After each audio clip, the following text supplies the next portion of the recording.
At the cancer fundraising gala, named after my late wife, a security guard stopped me at the entrance and said, "Sorry, sir, your name is no longer on the guest list."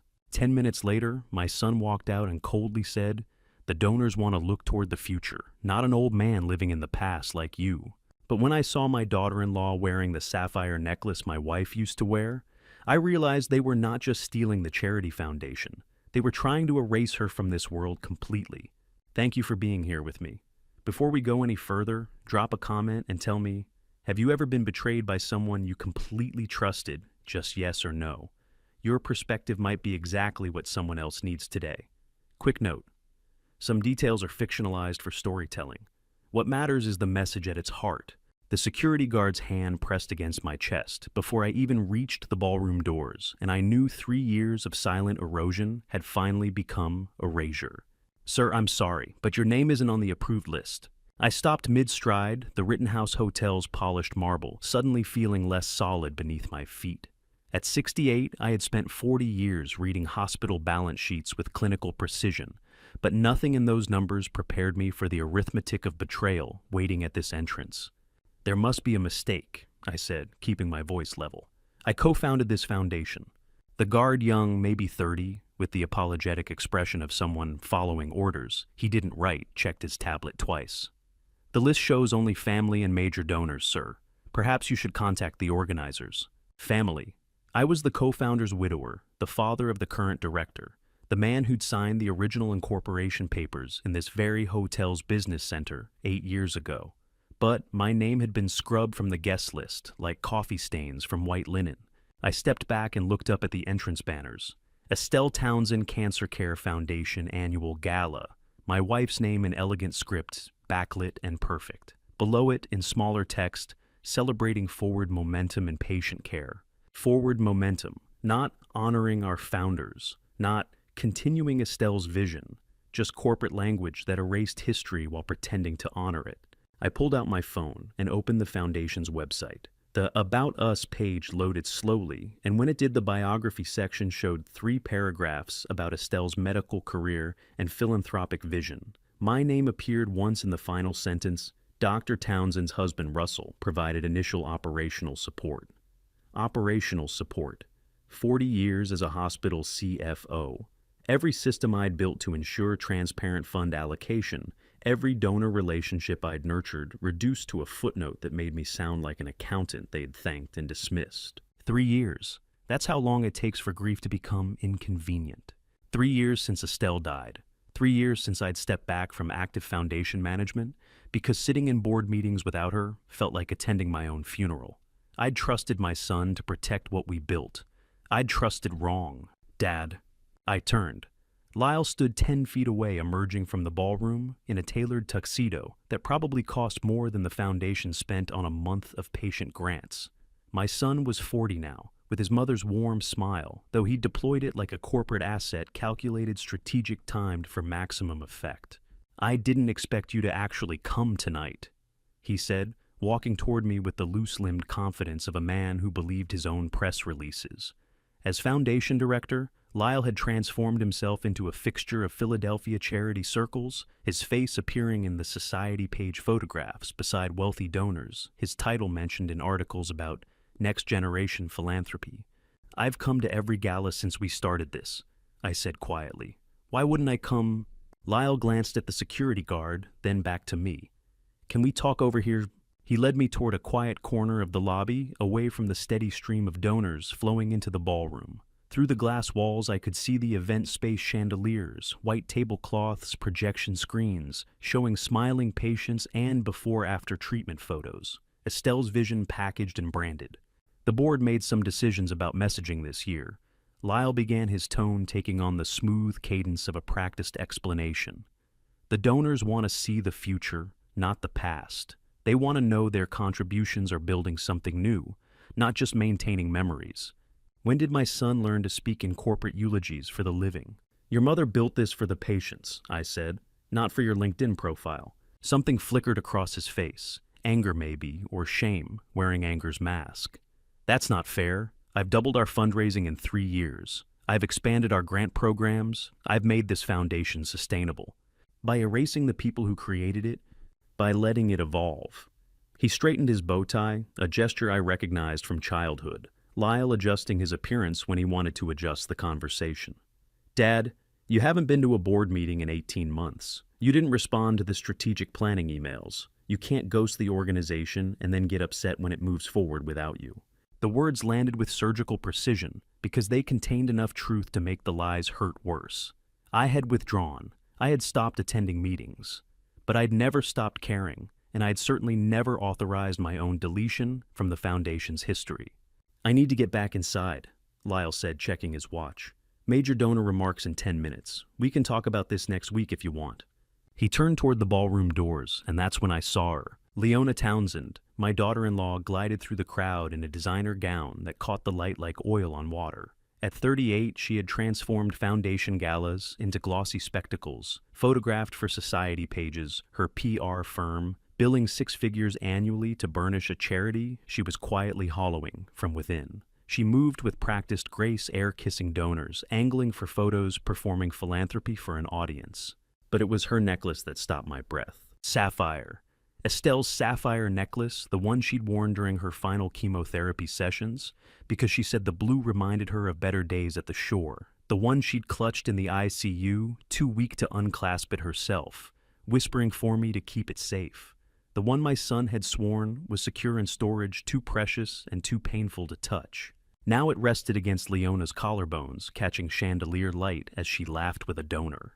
At that necklace, I said, my voice barely audible. Where did she get it? Lyle followed my gaze. Mom wanted the family to use her things, Dad. You can't keep them locked away forever. You didn't even ask. I'm her son. I don't need permission to honor her memory my way instead of yours. The sapphire caught the light again, as Leona turned the same blue stone that had pressed against Estelle's skin while poison dripped into her veins in the name of healing. My son had not only erased us from the Foundation, he'd looted the altar. I turned from the doors and walked back toward the hotel entrance, my hand already reaching for my phone. They thought the past was something they could simply discard, a grief-stricken inconvenience to be rebranded into forward momentum. They had no idea how meticulously the past keeps records.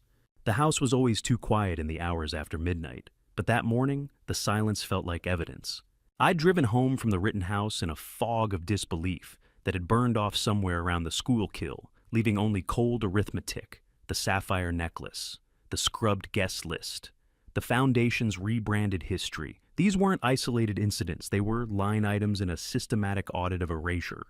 Now, at 6:30 a.m., I sat in my study surrounded by the meticulous architecture of Estelle's memory. She had died 3 years earlier, at 66, but her presence still governed this room through labeled files, handwritten patient notes, and a sealed envelope marked with instructions only a hospital administrator's wife would give specific clinical and prepared for the worst. The cherrywood keepsake box rested on my desk, its brass clasp reflecting the dawn light filtering through the window. Inside her reading glasses with the tortoiseshell frames she'd refused to replace for 15 years. Her hospital wristband from the final admission, the paper soft from being touched too many times. And beneath those relics, the manila envelope. Original Foundation files established 2020. Estelle's handwriting, black ink precise capitals. Below that, in smaller script, keep sealed until needed. You'll know when. I'd kept it sealed for 3 years, honoring her instruction, the way I'd honored everything she'd asked of me in those final weeks. But last night's gala had taught me something I should have understood. Sooner my wife had never given vague instructions in her life. You'll know when wasn't sentiment, it was a trigger condition. 3 years of widowhood had taught me to read silence like a balance sheet, and this morning's quiet was hiding something. My phone buzzed against the desktop, a text from Lyle. Thought you should see this before the press picks it up. Mom knew what she wanted.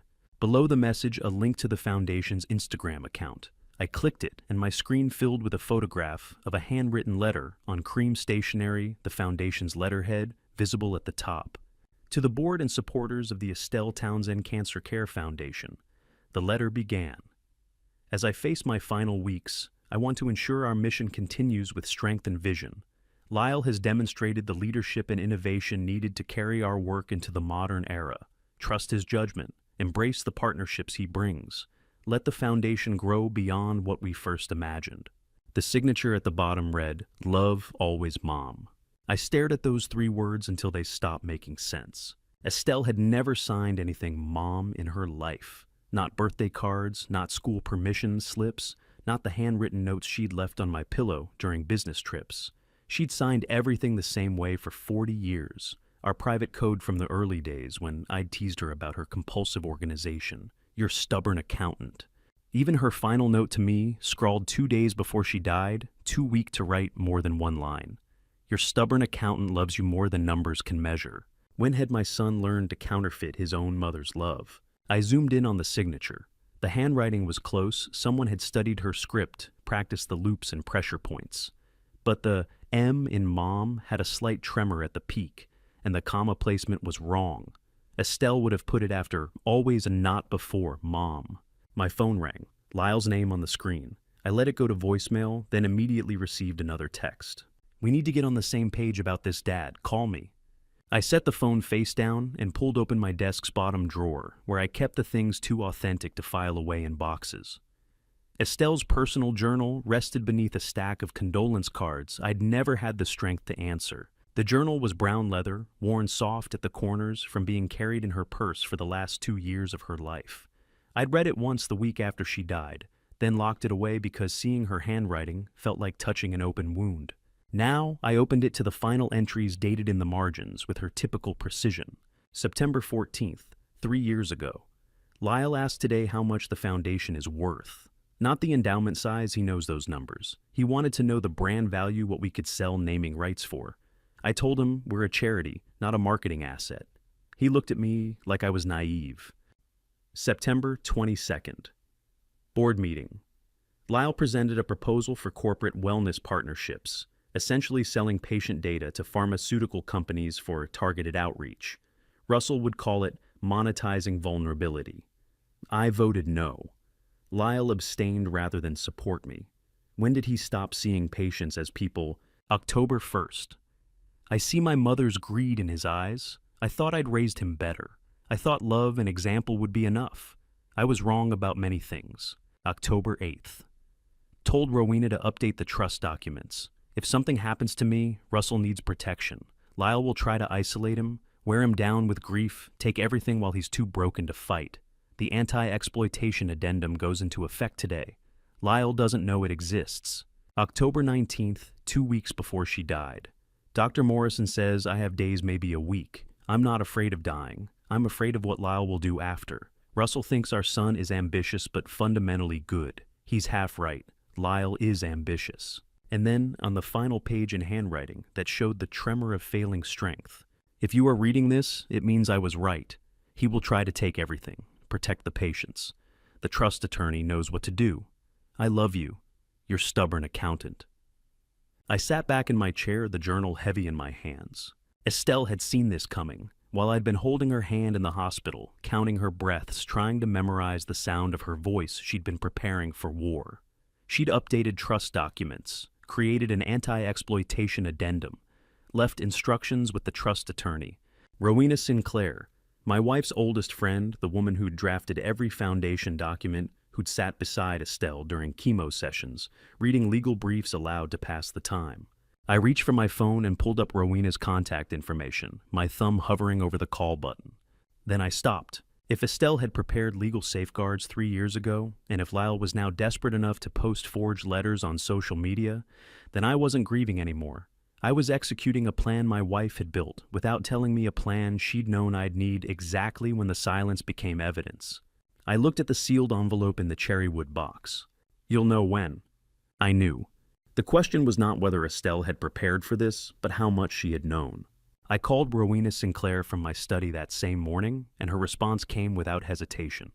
Russell, I have been expecting your call since I saw Lyle's press conference. Now, 8 days later, I sat across from her in a converted brownstone on Locust Street, watching her pull 3 heavy legal binders from the mahogany shelf behind her desk. Rowena Sinclair had practiced trust law for 4 decades in this office, but no estate had ever demanded the precision Estelle's legal fortress required. At 62, Rowena still moved with the deliberate economy of someone who understood that wasted motion meant wasted billable hours. Her gray suit was immaculate, her reading glasses hung on a silver chain, and when she looked at me across the polished desk, I saw the same fierce intelligence that had made Estelle trust her with everything. "The original living trust," Rowena said, setting the first binder down with a soft thud. "The foundation charter, the second binder thicker, and this." The third binder was sealed in translucent archival plastic, the spine labeled in Estelle's handwriting, Anti-Exploitation Protocol. Rowena had been at our wedding, 42 years ago, had held Estelle's hand through 3 miscarriages before Lyle finally arrived. She drafted our wills, our healthcare directives, every legal document that marked the passage of our lives together. When Estelle died, Rowena had delivered the eulogy with a voice that never wavered, even as tears streamed down her face. Now she sat across from me with the same controlled grief, a woman who'd turned her personal loss into professional duty. "Estelle and I spent 6 months drafting this addendum," she said, tapping the sealed binder. "She made me promise not to mention it unless you came asking. She said you would know when the time was right." "She left instructions in her journal," I said, "about protecting the patients, about you knowing what to do." Rowena nodded slowly. "The living trust is ironclad. Every original document is in my vault, not the Foundation's files. Lyle has access to operational records, financial statements, donor databases. But the actual trust documents, the founding charter, the ownership structure, those never left this building." "He tried, though," I said. It wasn't a question. Rowena's expression shifted into something harder. She turned her computer monitor toward me and opened a secure document management system, the kind banks used for wire transfers and estate settlements. "3 weeks ago," she said, scrolling to a flagged entry dated October 28th, "someone submitted an authorization request to access the Foundation Trust documents, complete with your signature and a fabricated power of attorney form." The screen showed a scanned document, my name in what looked like my handwriting, a notary seal legal language about granting access to protected estate records. The signature was close, disturbingly close, but the pressure points were wrong. I could see it even without forensic analysis. Whoever had forged this had traced rather than written, leaving uniform line weight where my natural signature would have varied. "The request was flagged and denied," Rowena continued. "Whoever forged this did not realize we had upgraded to biometric authentication last year at Estelle's insistence. She said if anyone ever tried to access your documents without you present, we needed to know immediately." "She knew," I said quietly. "Even then she knew. What does it say about a mother's love when she builds a legal fortress against her own son while fighting stage 4 cancer?" "The IP address originates from 1840 Arch Street," Rowena said. "That is the Foundation headquarters. The submission timestamp was 3:47 p.m. on a Thursday. Lyle was the only director in the building. That afternoon I checked the security log after the request came through. I stared at the screen at the careful forgery of my signature, at the timestamp proving premeditation. This wasn't opportunistic theft. This was a planned assault that had begun weeks before the gala, maybe months. "How many other documents has he forged?" I asked. "I cannot say for certain. But if he was willing to forge power of attorney to access the trust, he has likely forged other authorizations as well. The letter he posted on social media is consistent with this pattern." Rowena stood and gestured toward a door at the back of her office. "There is something you need to see." I followed her into a windowless room lined with fireproof filing cabinets, each one labeled with client names and case numbers. She pulled a key from the chain around her neck and unlocked the cabinet marked Townsend Estate Primary Documents. Inside, organized with the obsessive precision I recognized as Estelle's influence, were the original signed documents that governed everything we'd built together: birth certificates, marriage license, Lyle's adoption papers. We'd never told him he was adopted, a secret Estelle had insisted on protecting until he was older, and then she died before we could tell him. The Foundation's Articles of Incorporation, and there, in a sealed archival envelope, the Anti-Exploitation Addendum. Estelle drafted this during her final chemotherapy sessions. Rowena said, her voice softening. She was very specific about the conditions. If any Foundation trustee or director uses the organization's identity assets or funds for personal debt liquidation, their authority terminates automatically. They also forfeit any family estate inheritances tied to the trust. Self-executing. I said, recognizing the legal mechanism Estelle would have chosen. No court battles, no prolonged litigation. Just automatic consequences triggered by specific actions.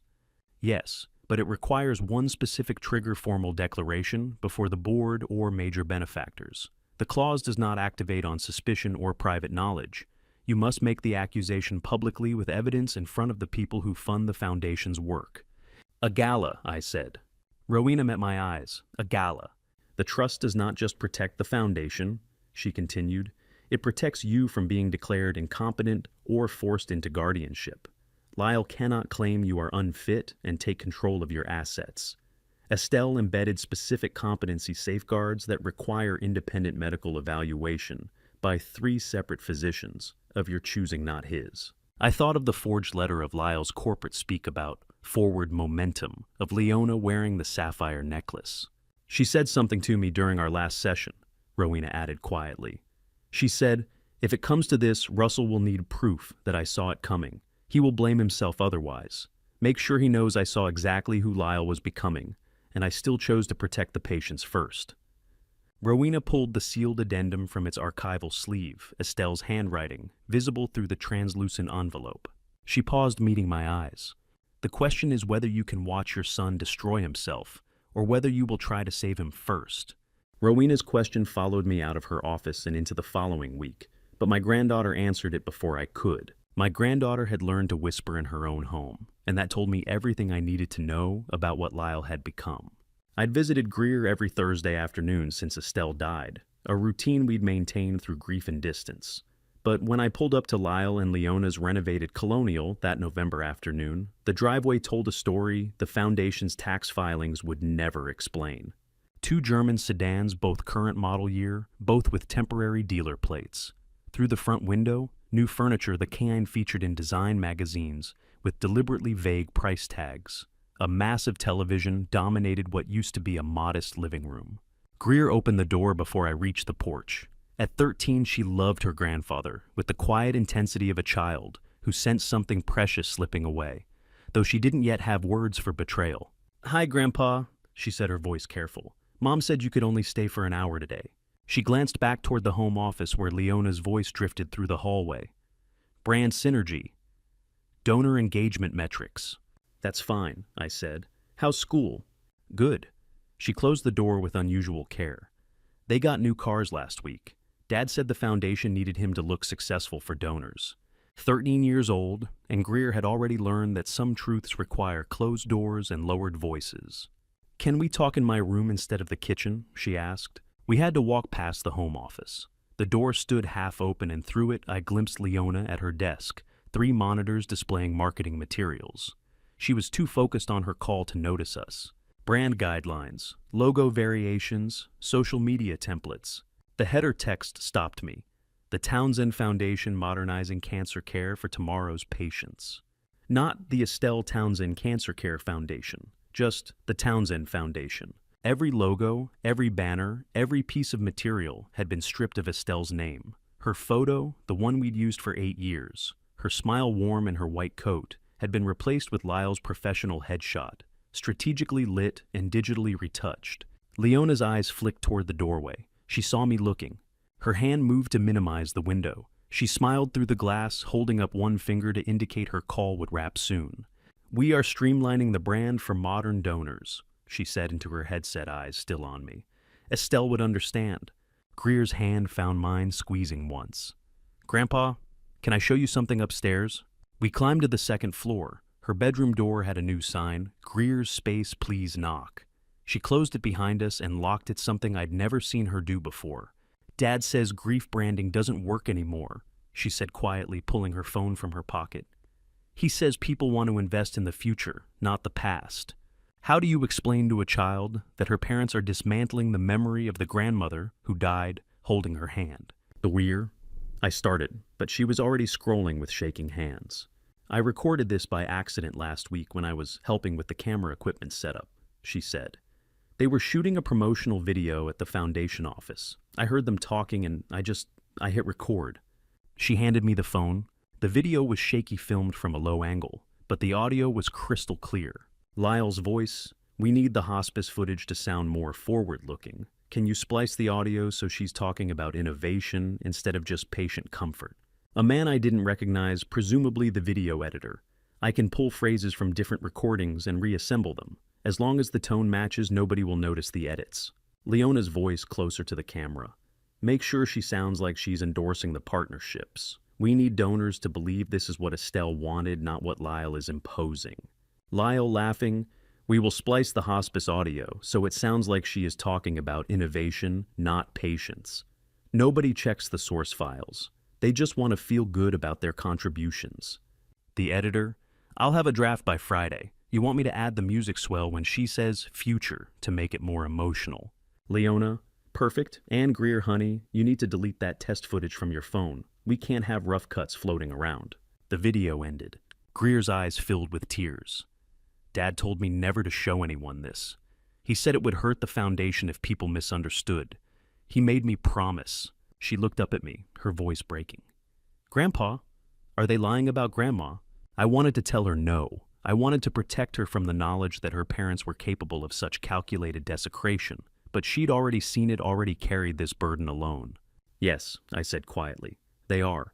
Her face crumpled, and I pulled her into a hug while she cried against my shoulder. When she finally pulled back, I kept my voice steady. Can I copy this file to my phone? She nodded, wiping her eyes. Are you going to stop them? Yes. Will they be mad at me? Not if I do this right. I connected our phones and transferred the video, watching the progress bar fill with evidence of fraud. You did the right thing telling me, Greer. Your grandmother would be proud of you. Dad told me never to show anyone this, she whispered again, as if saying it enough times might make the burden lighter. I knelt down to meet her eyes. Sometimes the people who tell us to keep secrets are the ones who shouldn't be trusted with them. You did the right thing. The file finished transferring. I had video evidence of premeditated fraud spoken in my son's own voice, laughing about defiling his mother's memory for donor dollars. And I had a granddaughter who needed protection from the fallout that was coming. I left Greer's house with the video evidence secured on my phone and protective fury burning in my chest. The drive home to Bryn Mawr took 20 minutes through rush hour traffic, and by the time I pulled into my driveway, the November sun was already fading behind the trees. The man in the gray suit was standing in my backyard with a laser measuring device, treating my home like it was all ready for sale. His commercial van sat at the curb, white with blue lettering, Valley Property Valuations.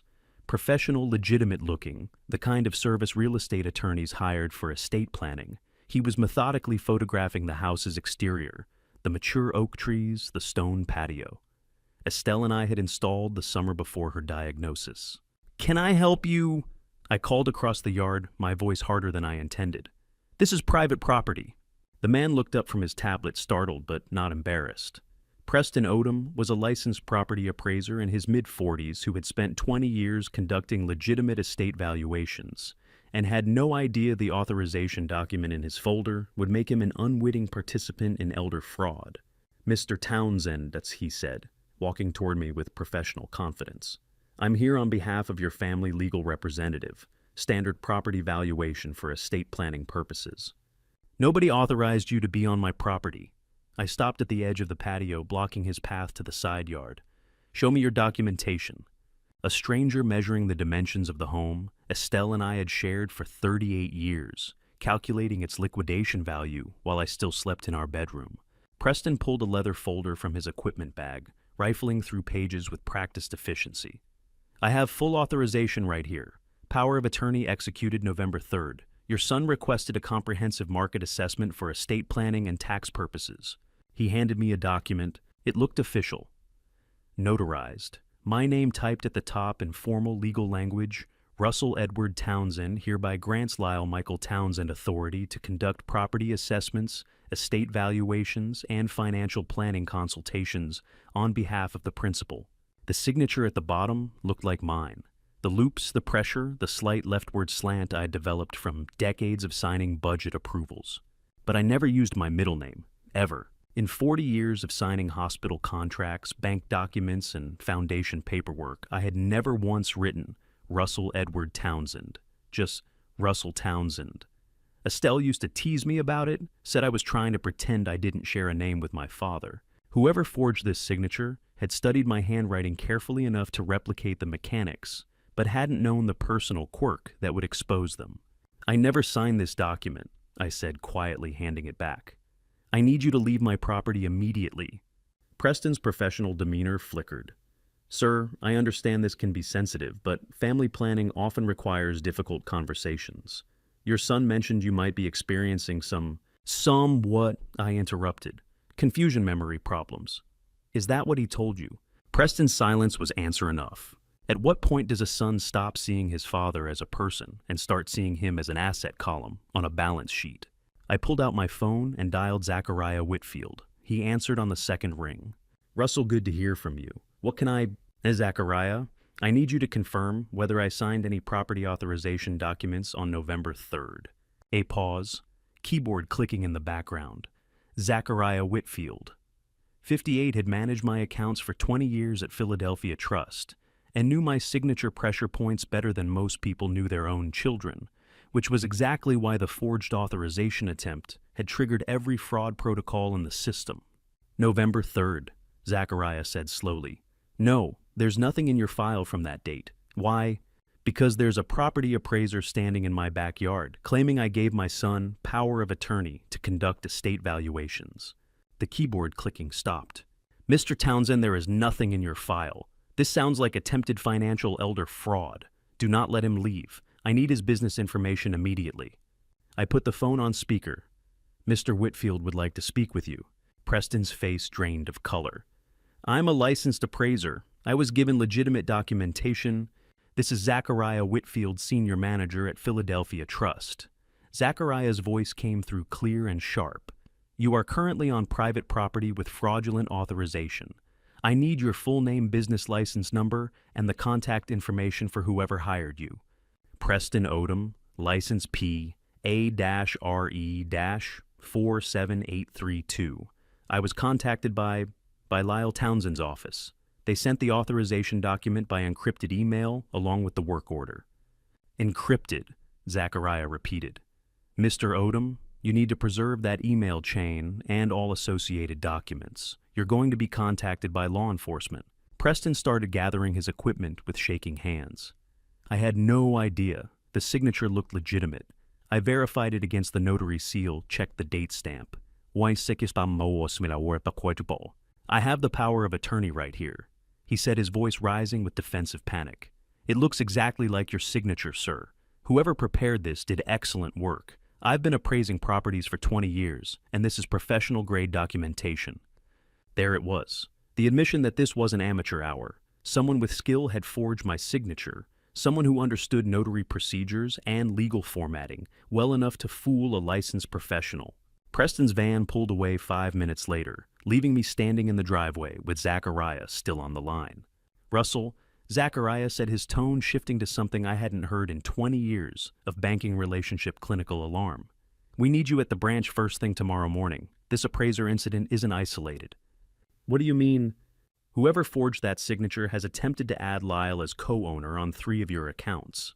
The system flagged them automatically because the signature pressure analysis didn't match your biometric profile. But these attempts are sophisticated. We need to restructure your entire authentication grid before they try something we cannot catch. I looked at my house, the home Estelle and I had bought, when we were young and optimistic, when our son was still small enough to believe his parents could protect him from anything. Or 3 accounts, and they said. 3 separate attempts, Zachariah confirmed.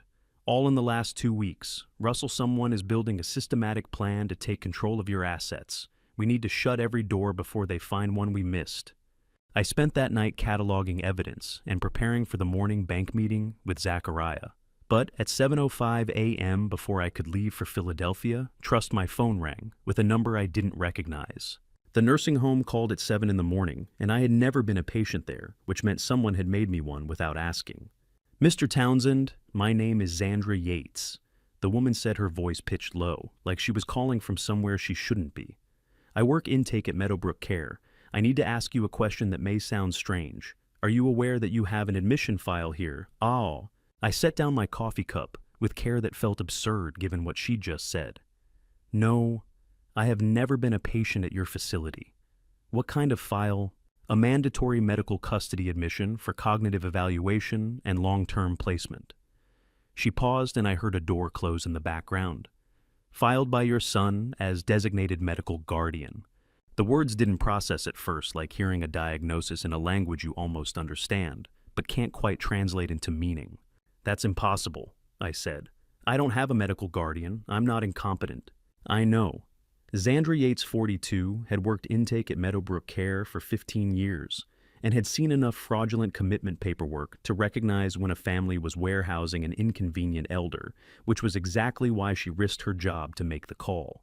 That's why I'm calling you on my personal cell phone off the record. I've worked elder care for 15 years, Mr. Townsend. I recognize fraudulent admission paperwork when I see it. 40 years of balancing hospital budgets, and now someone had reduced me to a checkbox on an intake form for the confused and declining. What does the file say? My voice sounded distant, clinical, like I was asking about someone else's medical records. It contains a cognitive evaluation dated November 10th, supposedly conducted by a Dr. Raymond Gould. The evaluation claims you exhibit severe memory loss, impaired judgment, and inability to manage finances independently. It recommends immediate supervised care and assigns Lyle Townsend full medical and financial guardianship. November 10th. I'd been at the foundation office that day reviewing donor records with the accountant. I'd signed expense reports, discussed grant allocations, and driven myself home without incident. I had certainly not been evaluated by any doctor. I've never met Dr. Raymond Gould, I said. I wasn't evaluated on November 10th or any other date. I don't know who this doctor is. I didn't think so. Papers rustled on her end of the line. The evaluation claims you cannot recognize family members, have become hostile when questioned about spending, and attempted to withdraw large sums from your bank without explanation. Every single claim was a lie, but they were sophisticated lies, the kind that would sound plausible to a facility administrator trying to protect themselves from liability, the kind that would make a judge hesitate before rejecting a son's concern for his aging father. What kind of son manufactures dementia for his father to make stealing easier? I was never evaluated, I said again, needing to hear myself say it out loud. Every single claim is a lie. I know, Xandra said quietly. The evaluation format is wrong. We stopped using that template 3 years ago. The scoring system is outdated, and the signature looks computer-generated, not hand-signed. That's why I'm calling you Mr. Townsend. This file is fake, and I think you need to know it exists before someone tries to execute it. Execute it. The admission file auto-executes if the designated guardian signs the final intake authorization within 72 hours of filing. The file was submitted 54 hours ago. I looked at the clock on my desk, 7:18 a.m. If your son signs the authorization form before 1 p.m. today, Xandra continued, we are required by law to accept you as an involuntary patient. The evaluation gives us legal cover. The guardian signature gives us authority. At that point, you would be in our custody pending judicial review. Can you stop the admission if I contest it? I was already pulling up Rowena's contact information on my computer, my mind racing through legal strategies. Not without a court order, Xandra said, and I heard genuine regret in her voice. Once the guardian signs, the facility is protected by the evaluation. Pennsylvania law assumes the family is acting in good faith. You would be committed first, then fight from inside. I've seen it take months, especially if the guardian claims the patient is hostile or delusional. Months locked in a nursing home, while Lyle gained legal control of my accounts, my property, the foundation. Months of mandatory medication to control my aggression. Months of having my every protest interpreted as proof of the very incompetence they had fabricated. Mr. Townsend, I'm risking my job by calling you, Xandra said. But I've watched families use our system to warehouse inconvenient parents, and I'm not going to be complicit in fraud. I'm scanning the documents now and sending them to the email address on file. You need to get a lawyer and file an emergency injunction before 1 p.m. The email on file? I frowned. What email address do you have? She read it back to me. My correct email, the one I'd used for decades, which meant whoever filed this paperwork had access to my personal information, knew enough about my life to make the fabrication convincing. Thank you, I said. Xandra, thank you for calling. I have a father, she said simply. He's 73. If someone tried this with him, I'd want someone to call. My computer chimed with an incoming email. The subject line read, Meadowbrook Care, Urgent. I opened the attachment. There it was, the cognitive evaluation on official-looking letterhead, Dr. Raymond Gould's type name at the bottom, with a digital signature that could have been copied from anywhere. The assessment read like a psychiatric obituary, declaring me mentally dead while my heart still beat. Mr. Townsend, Xandra said, her voice dropping even lower. If he shows up here with that signature before 1 p.m., I cannot stop him. The law protects the guardian, not the patient. You have 18 hours. I hung up and looked at the clock, 7:22 a.m. 18 hours to dismantle a legal trap designed to erase my autonomy, my assets, and my ability to fight back. 18 hours before my son could have me locked away like a piece of furniture he no longer wanted but couldn't quite throw away. Rowena filed the emergency injunction at 9:47 a.m., 3 hours before Lyle's deadline. By 2 p.m., I was sitting in a different kind of crisis, one measured in stolen dollars instead of stolen freedom. Numbers do not lie, which was why I had hired Thornton Hewitt to translate my son's betrayal into irrefutable mathematics. Thornton Hewitt, 55, had built a career unraveling Ponzi schemes and embezzlement rings across 3 states, and the moment he saw the Foundation's books, he recognized the classic pattern of a narcissist who believed his own performance made theft invisible. His downtown Philadelphia office was Spartan white walls, metal desk windows overlooking Market Street. Color-coded spreadsheets covered every surface, red for suspicious, yellow for questionable, green for clean. There wasn't much green. Russell, what I'm about to show you is textbook embezzlement disguised as operational expenses, Thornton said, settling into his chair. I've spent 3 days analyzing 5 years of records. Your son is either spectacularly incompetent or spectacularly arrogant. Which is it? Arrogant. The patterns are too consistent to be accidental. Thornton's spreadsheets were archaeological layers, each row revealing how deep the corruption had been buried beneath charity galas and press releases. He turned his laptop screen toward me. The Foundation received 847 individual donations over 3 years. 214 of them are fabricated. Fabricated how? Donated and withdrawn within 72 hours. Same bank routing numbers. Perfectly rounded amounts: $5,000, $10,000, $25,000. Real donors give messy numbers. These donations exist only on paper to inflate the fundraising totals your son reports to the board. To make himself look successful. Correct, but that's just performance. The actual theft is more sophisticated. He pulled a thick folder from his desk. A vendor called Townsend Media Solutions has billed the Foundation $287,000 over 2 years. Marketing services, digital strategy, donor outreach. The name alone made my stomach turn. The company is registered to the exact address of Leona's personal PR firm, Apex Brand Communications. Thornton continued. Townsend Media Solutions does not exist as a functional business. No employees, no office, no services rendered. It is a shell company. How much is a human life worth when measured against your son's brand visibility metrics? Every invoice from Townsend Media Solutions, Thornton said, laying out documents like playing cards, is followed within days by matching deposits into Leona's business account. The invoices are professionally formatted, but the work descriptions are deliberately vague. Strategic brand alignment, digital presence optimization.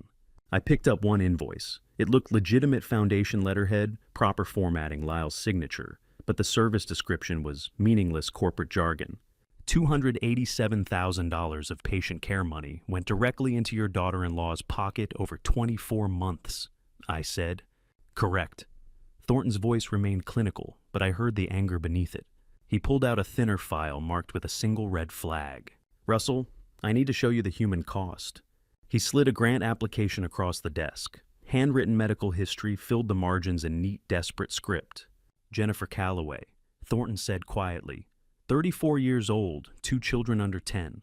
Stage 4 ovarian cancer. She applied for a treatment grant in August 2023 to cover experimental chemotherapy. Her application scored highest priority under Estelle's original criteria. I looked at the application.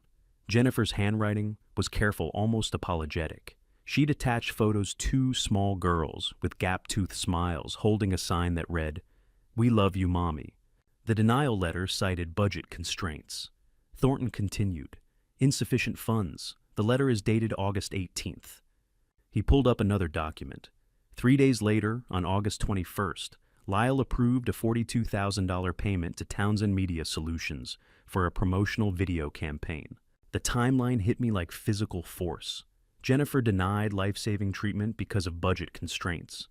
3 days later, Lyle gave Leona's shell company enough money to fund Jennifer's entire treatment.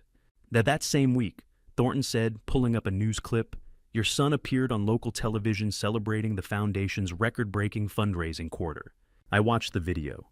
Lyle in his expensive suit standing before the foundation logo, talking about Estelle's vision and lives being saved through generous donor support. He smiled his practiced smile and discussed expanding digital outreach, while Jennifer Calloway's oncologist was telling her family there were no more options. "She passed away in October," Thornton said. "The promotional video your daughter-in-law produced has 847 views on YouTube. 847 views, the same number as total donations, the universe highlighting the mathematics of waste." Thornton slid the application back. A paperclip shaped like a butterfly held Jennifer's medical records together. "At the bottom," he said. I looked. Someone had stamped "denied" in red ink. I recognized the stamp because I had bought it for Estelle when we founded the organization, back when we thought denial would be rare and only for cases that didn't meet medical criteria. She'd hated using it, said every stamp felt like failing someone who needed help. "Your son used that stamp 47 times in 2 years, Thornton said quietly. "I can prove every single denial coincided with a shell company payment to Leona's account. Every time he told a dying patient the foundation couldn't help them, he was funding his wife's business and his own publicity." I sat back, Jennifer Calloway's application still in my hands. 47 people, 47 families told there wasn't enough money, while Lyle and Leona siphoned patient care funds into luxury cars and promotional videos nobody watched. My son hadn't just stolen from the foundation. He'd killed people with paperwork. I left Thornton's office with Jennifer Calloway's application in my briefcase and a weight in my chest that felt like drowning on dry land. 47 people denied care so Lyle could fund his wife's vanity projects. I needed counsel that went beyond legal strategy, beyond forensic accounting. I needed to know if what I was planning was justice or just revenge dressed in a dead woman's instructions. Iona opened her front door before I could knock, as if she had been waiting 3 years for me to finally arrive, asking the right questions. "Russell," she said, pulling me into an embrace that smelled like the lavender sachets Estelle used to make. "I have been waiting for you to come. Estelle told me you would eventually." Iona Cruz, 65, had known Estelle Townsend since they were 7 years old in West Philadelphia. And when Estelle asked her to safeguard a final recording in the hospital, Iona understood she was being trusted with a weapon that would only be needed if everything went terribly wrong. Her row house in Fairmount was small, but meticulously kept filled with photos of their 60-year friendship. 2 girls in school uniforms, teenagers at prom, young mothers with babies, older women at charity events. Every stage of Estelle's life documented on Iona's walls like a museum to loyalty. "You know what Lyle has done," I said. It wasn't a question. "I saw him on the news last week talking about innovation and modernization." She knew he would use those exact words. Iona closed the door and locked at a gesture that felt significant. "The donor network has been talking, people asking where Estelle's name went, why the mission changed. I have been following it all." Iona and Estelle had been friends for 60 years, since elementary school in West Philadelphia, which meant Iona knew my wife's voice better than anyone still living. "Sit," Iona said, gesturing to the worn sofa. "There is something she made me promise to keep safe, something she recorded in the hospital during her last week." My hands went cold. "What kind of recording?" "The kind you make when you know your son is going to destroy what you built, and you want your husband to know you saw it coming." Iona disappeared down the hallway toward her bedroom. I sat in the quiet, surrounded by photos of Estelle's smile, and tried to prepare myself for whatever came next. But how do you prepare to hear a dead woman's voice predicting your living son's betrayal? Iona returned carrying a small digital audio recorder, the kind journalists used for interviews. She held it carefully, like it was both precious and dangerous. "She recorded this on October 14th, 2020. Iona said, sitting beside me. 8 days before she passed. She was very clear about when I should give it to you. The recorder had a label in Estelle's handwriting, for Russell, when he needs to know I saw it coming." Estelle said, "If the foundation is being used to make Lyle rich instead of helping patients, if you are being erased or silenced, then Russell needs to hear my voice," Iona continued.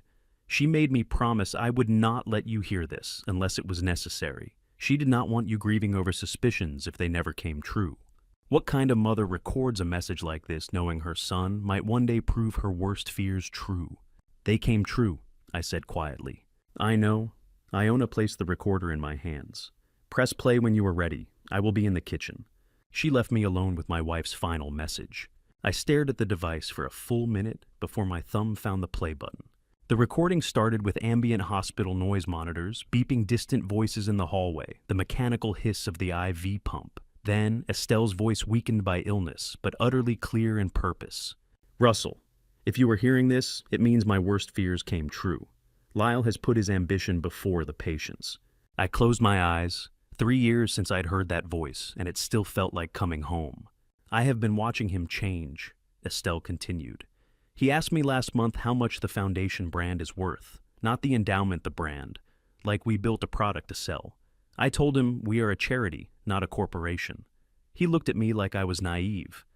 A pause, labored breathing, the sound of someone gathering strength to continue. He resents you, Russell, not because you did anything wrong, but because you represent oversight. You ask questions, you check the numbers, you remember what this foundation was supposed to be. He sees you as an obstacle to his vision of success. Another pause, a cough wet and painful. Rowena and I built something into the trust, an anti-exploitation addendum. If Lyle uses the foundation for personal enrichment, if he denies care to patients while enriching himself, the clause activates. But it requires you to make it public. You have to stand up in front of the donors and the board and say what he has done. Estelle's voice broke slightly. I know what I'm asking you to do. I know it means destroying our son's reputation, maybe his freedom. But Russell, the patients have to come first. They always came first for us. They have to come first for you now. The recording quality shifted. She'd moved closer to the microphone. You will find a clause in the trust that Rowena and I built together. Use it only if they cross the line of basic humanity. If you are listening to this, they have crossed it. Protect the patients, not our son. I love you. Your stubborn accountant. The recording ended with the soft click of Estelle shutting off the device, but I could hear her labored breathing for 3 seconds after the sound of a woman fighting cancer while fighting to protect something bigger than herself. Iona returned from the kitchen, tears streaming down her face. She said you would know what to do when you were ready, Russell. She said you would know when they had crossed the line. I looked down at my briefcase where Jennifer Calloway's grant application lay beside the forensic audit proving 47 denials. They had not just crossed the line. They had burned it. Estelle had given me permission. The forensic audit had given me evidence. Now, I needed to understand the full scope of what Lyle had built on the foundation of her manipulated voice. I pressed play on the video file labeled final_cut and watched my son transform my wife into a liar. The video opened with sweeping drone footage of Pennsylvania Hospital at sunset, the kind of cinematography that cost thousands of dollars and signaled serious money behind the production. Soft piano music swelled as the title appeared, Passing the Torch, the Evolution of Compassionate Care. Estelle's face filled the screen, a photograph from 2018, her smile warm, her eyes kind. Then a transition to Lyle in the same hospital hallway, his hand on a patient's shoulder, his expression carefully composed into concerned empathy. The narration began with Estelle's voice and my chest tightened. The foundation must embrace the future with courage and vision. She'd never said that sentence, not those words in that order, but the voice was unmistakably hers. The cadence almost right, the tone close enough that anyone who didn't know her intimately would believe it was authentic. The video continued. More archival photos of Estelle at charity events, interspersed with modern footage of Lyle at ribbon cuttings and donor galas. Her voice continued seemingly praising the evolution of care, the importance of innovation, the need for fresh leadership. I trust the next generation to carry this forward in ways I could never imagine. They had taken the voice that once read bedtime stories to our son and turned it into a marketing asset one word at a time. The video reached its conclusion with a caption that appeared over a photo of Estelle and me at the foundation's opening ceremony. As co-founder Russell Townsend enters his well-deserved retirement, a new chapter begins. Well-deserved retirement, the natural challenges of aging, the subtle implication woven through every frame that I was old, tired, quietly stepping aside because my time had passed. I closed the final_cut file and opened the raw production folder Greer had provided. The first file was labeled audio_surgery_session_1. I clicked play. The footage showed Leona sitting beside a video editor in a professional studio, multiple monitors displaying audio waveforms and timeline sequences. Between them, a laptop showed dozens of archive files. Estelle's hospice recordings, patient testimony, videos, board meeting, minutes, speeches from fundraising events. "Pull that word from the hospice file," Leona said, pointing at the screen. "We need her saying innovation in a positive context." The editor scrolled through audio files, his cursor hovering over a recording dated October 2020, the final week of Estelle's life. He isolated a single word, innovation. On the timeline, it sat between treatment and protocols. Part of Estelle's discussion about experimental treatment innovation for terminal patients. The editor lifted the word out of its context and moved it to a new timeline. "And this splice works if we smooth the pitch transition," the editor said, adjusting waveforms with professional precision. "Nobody will notice the cut." "Perfect," Leona said. "Now find me Vision. Make it sound like she is talking about Lyle specifically, not patient care." At what point in the editing process did Leona realize she was erasing the woman who had welcomed her into this family? I watched them work for 12 minutes of footage, extracting words like a surgeon removing organs, future from a 2017 speech about future treatment options, leadership from her description of nursing leadership excellence, courage from a patient's courage facing terminal diagnosis. Word by word, they built sentences. Estelle had never spoken endorsements, she'd never made a legacy she'd never intended. The timestamp showed this session had lasted 4 hours. The folder contained 2 more sessions totaling 8 additional hours. 12 hours of meticulous audio manipulation to make a dead woman lie. I opened the third raw footage file labeled BTS_final_review. Lyle appeared on screen standing in the production studio with Leona and the editing team. They were watching a preview of the completed video on a large monitor. "And the dementia angle is perfect," Lyle said, laughing. "Donors expect cognitive decline at his age. Nobody questions it." My hands went cold. As long as we keep him away from live events, he cannot contradict our timeline. Leona added, making notes on her tablet. "The nursing home backup plan ensures that. If he tries to show up somewhere unexpected, we have documentation ready to file." "Smart," someone off camera said. Lyle walked closer to the monitor, showing Estelle's spliced image. "We will keep the old man away from live microphones. Mom's voice is all we need now." The casual contempt in his voice was worse than the fraud. He wasn't just stealing from the foundation or manipulating donors. He was enjoying it, performing cruelty with the same polished confidence he brought to charity galas. "When do we release this?" the editor asked. "Next week," Leona said, "coordinated with the donor appreciation breakfast. Russell won't be there. We already sent regrets on his behalf, citing health concerns. By the time he realizes what we've published, the narrative is set." Lyle nodded. "And if he tries to contradict it publicly, then the cognitive evaluation becomes evidence, not prevention," Leona said. "Either way, we control the story." The footage continued to, a moment after they had approved the final cut. Someone had brought champagne. Lyle and Leona stood in the empty studio, toasting with crystal glasses that caught the overhead lights. "To perfect narrative control," Leona said, raising her glass. Lyle turned toward the monitor, where Estelle's face still smiled from the paused video. He raised his glass to her image. "Yes, thanks, Mom," he said, his voice bright with satisfaction. "You are finally more useful than you ever were alive." I stopped the playback and sat in darkness, the laptop screen frozen on my son's smile. Greer had given me a weapon. Estelle's recording had given me permission. And now, Lyle had given me the final justification I needed. No more investigating. No more gathering evidence. No more wondering if I was being too harsh, too unforgiving, too willing to destroy my own son. He had already destroyed himself. I was just going to make sure everyone saw it. The decision was made the moment Lyle toasted Estelle's corpse. But the hardest part of strategy is not gathering the weapons, but deciding whether to use them, which is why I called Rowena at midnight instead of sleeping.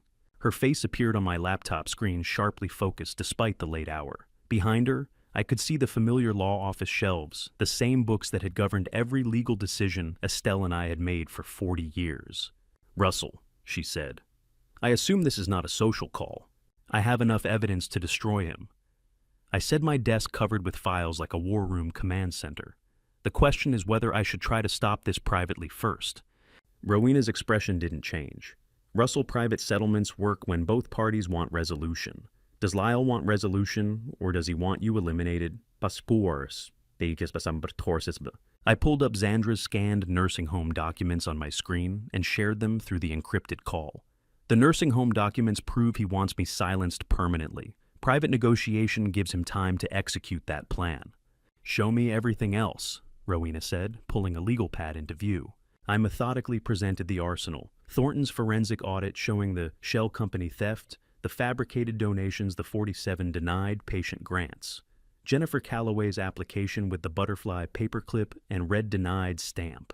The raw production footage of Lyle mocking me, calling me senile, laughing about keeping the old man away from microphones. Estelle's audio recording, granting explicit permission to use the trust clause. The fraudulent cognitive evaluation. Evidence does not care about blood, which was why Rowena could analyze my son's fraud with the same clinical detachment she would apply to any stranger's crime. She took notes in the shorthand I'd seen her use for decades, her pen moving steadily across the legal pad. When I finished, she set down the pen and looked directly into the camera. You have two strategic paths, she said. I need you to understand both before you choose. I nodded. Path 1, you confront Lyle privately with this evidence and offer settlement terms. Full restitution resignation from the foundation agreement not to pursue guardianship. The leverage is threat of public exposure and criminal prosecution. And the risks? If you confront him privately, he will know you have evidence and will move to neutralize you before you can deploy it. He will transfer remaining liquid assets beyond recovery, destroy documents we have not yet secured, and accelerate the nursing home commitment using emergency psychiatric hold procedures that are harder to block than standard admissions. She paused, making sure I absorbed this. Path 2, strategic silence until the gala. You avoid all contact with Lyle and Leona, letting them interpret your withdrawal as weakness or decline. Meanwhile, we quietly fortify every legal protection, emergency medical directives, enhanced financial authentication, pre-signed court documents. Then at the gala, in front of major donors and media, you present the evidence. Lyle commits additional fraud in public. The fabricated letter, the manipulated video, claims about your incompetence all before witnesses who matter. If I stay silent, he will keep escalating, I said. The press conference, the fake donations, potentially the nursing home attempt. Yes, Rowena said. But every escalation creates more evidence and more witnesses. Let him build his own gallows while we quietly remove every board he plans to stand on. What kind of father chooses his wife's legacy over his son's future, and what kind of son forces that choice? The gala is in 12 days, I said. Can we lock down my medical and financial access by morning to see seasons? I can have documents filed by 9 a.m. Emergency medical directives specifying that only I and Zachariah Whitfield are authorized medical representatives. Any guardianship filing will trigger automatic contest with pre-submitted competency evaluations from 3 independent physicians. Enhanced power of attorney superseding any documents Lyle might have forged. Do it, I said. Rowena's pen moved across the legal pad, creating a tactical timeline. You will need to avoid all direct contact with Lyle and Leona. No phone calls, no emails, no responses to messages. If they show up at your home, do not engage. Every interaction gives them opportunity to claim confusion, hostility, or incompetence. They will interpret silence as surrender. Good, let them celebrate prematurely. Arrogance makes people careless. She looked up from her notes, and her expression shifted into something I'd rarely seen from her: personal concern rather than professional assessment. Russell, you need to understand what you are choosing. If you execute this plan at the gala, the public humiliation and legal consequences will destroy any possibility of father-son reconciliation. Private settlements allow for face-saving narratives, quiet resignations, family therapy, eventual forgiveness. Public exposure leaves no path back. I looked past her video window to the wall where Estelle's photo hung beside the Foundation's original charter. Her handwriting was still visible in the mission statement, the ink faded, but the words clear: serve the patients, not the donors. My son had inverted that principle and made himself rich doing it. 47 people denied care. Jennifer Calloway's children without their mother, Estelle's voice carved into corporate propaganda, a nursing home file with my name on it, waiting to erase my autonomy and my ability to fight back. If you end this at the Gala, Rowena continued, her voice heavy with 40 years of practicing law, you must accept you might lose your son forever. Public exposure is a door that only swings one direction. Are you prepared for that consequence? The question hung in the digital space between us. I thought about Lyle as a child, the boy who'd brought me his math homework, who'd cried when his goldfish died, who'd told me he wanted to be a doctor, like his mother. That child was gone, replaced by a man who toasted the grave while robbing the dying. Proceed with the documents, I said. Let him escalate. I will see him at the Gala. Rowena held my gaze through the screen, making sure I understood the weight of what I'd just chosen. I will have everything filed by morning, she said quietly. The silence begins now. The silence lasted 4 days before Lyle made his next move, but I made mine first. We had 4 hours before the 72-hour window closed, and Lyle could legally commit me to institutional care, which meant Rowena and I were racing the kind of clock I had spent 40 years avoiding. Meadowbrook. Care's administrative office smelled like industrial disinfectant, and the particular sadness that comes from warehousing people whose families have decided they're too inconvenient to keep. Monica Frazier, the facility's administrative director, had approved hundreds of family-initiated admissions over 20 years and never imagined one would be a sophisticated fraud designed to warehouse a competent elder against his will. She sat across from us in a conference room decorated with inspirational posters about dignity and compassion, the admission file open on the table between us. Mr. Townsend, she said with practiced sympathy, I understand this is difficult, but the file was properly submitted by your designated medical guardian with supporting documentation from a licensed physician. Ms. Frazier, I am here to formally contest the admission file opened in my name, I said, keeping my voice level, despite the rage burning beneath it. I have never been evaluated by Dr. Raymond Gould, and I am not cognitively impaired. Fighting for the right to remain free in my own home, at 68, felt like a grotesque inversion of everything I thought fatherhood meant. Monica's expression remained professionally neutral. The designated guardian has legal authority to... The designated guardian has no legal authority, Rowena interrupted, sliding a thick folder across the table. I am revoking all prior powers of attorney and presenting independent psychiatric clearance dated this morning. The door opened. Xandra Yates entered carrying her own folder, her expression a mixture of vindication and anger. Ms. Frazier, I need to show you something I should have brought to your attention when this file arrived, Xandra said, opening the folder to reveal the intake documents. The evaluation format is outdated, the signature appears computer-generated, and I ran the IP trace you should have requested. The submission originated from the Estelle Townsend Cancer Care Foundation office, not from any medical facility. Monica's professional composure cracked. You ran an IP trace without authorization. I ran an IP trace to protect this facility from complicity in elder fraud, Xandra said quietly, which is exactly what this is. Rowena pulled 3 documents from her briefcase, each one stamped with county clerk filing seals. These documents were filed with the court at 8:15 this morning, she said, arranging them in front of Monica like evidence at trial. First, notice of contestation, declaring all admission paperwork fraudulent. Second, revocation of all prior powers of attorney, naming only myself and Zachariah Whitfield of Philadelphia Trust as Russell Townsend's authorized representatives. Third, preemptive guardianship contest, backed by independent psychiatric evaluation. She pulled out a medical report with Pennsylvania Hospital letterhead. The psychiatric evaluation was conducted by Dr. Eleanor Marsh, former chief of geriatric psychiatry at Pennsylvania Hospital. Her credentials exceed Dr. Gould's significantly. Dr. Eleanor Marsh had evaluated me at 6 a.m. that morning and certified me as cognitively sharp enough to manage a hospital system, let alone my own finances. When did the medical system designed to protect vulnerable elders become a tool for their children to disappear them? Dr. Marsh's evaluation includes cognitive function testing, memory assessment, and financial competency verification, Rowena continued. Russell Townsend scored in the 97th percentile for his age group. He can recite 40 years of hospital financial data from memory. He is not impaired, and any claim to the contrary is defamatory. Monica read through the evaluation, her face growing pale. If Lyle Townsend attempts to sign that authorization, Rowena said, her voice dropping into the tone that had won court cases for 4 decades, Meadowbrook faces immediate lawsuit for elder abuse and medical fraud conspiracy. Any attempt to admit Mr. Townsend now constitutes kidnapping, not medical care. The room went silent, except for the hum of fluorescent lights overhead. The court filing requires a hearing before any guardianship can proceed, Rowena added. That hearing takes a minimum of 30 days to schedule. Your 72-hour window is legally void.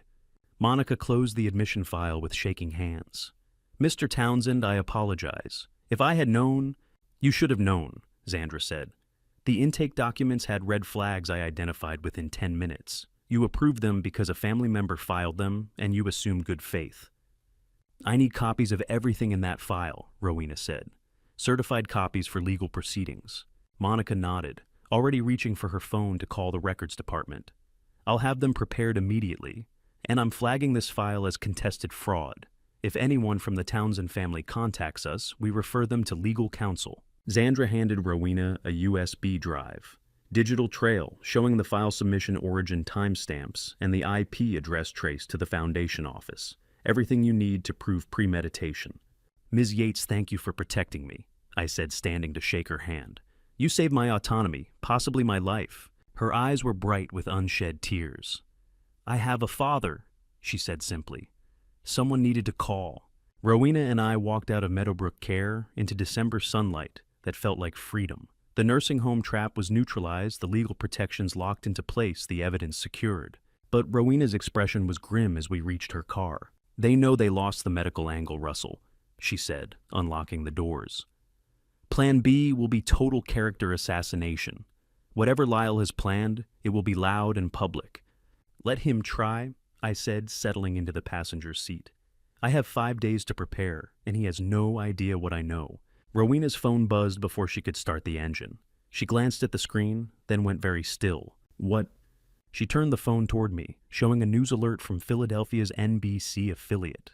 A foundation director announces cancer. Hope Center honors retiring co-founder's legacy gift. Below the headline, press conference scheduled for 12 p.m. today at Foundation headquarters. I stared at the words. Legacy gift, retiring co-founder. I have made no gift, I said quietly.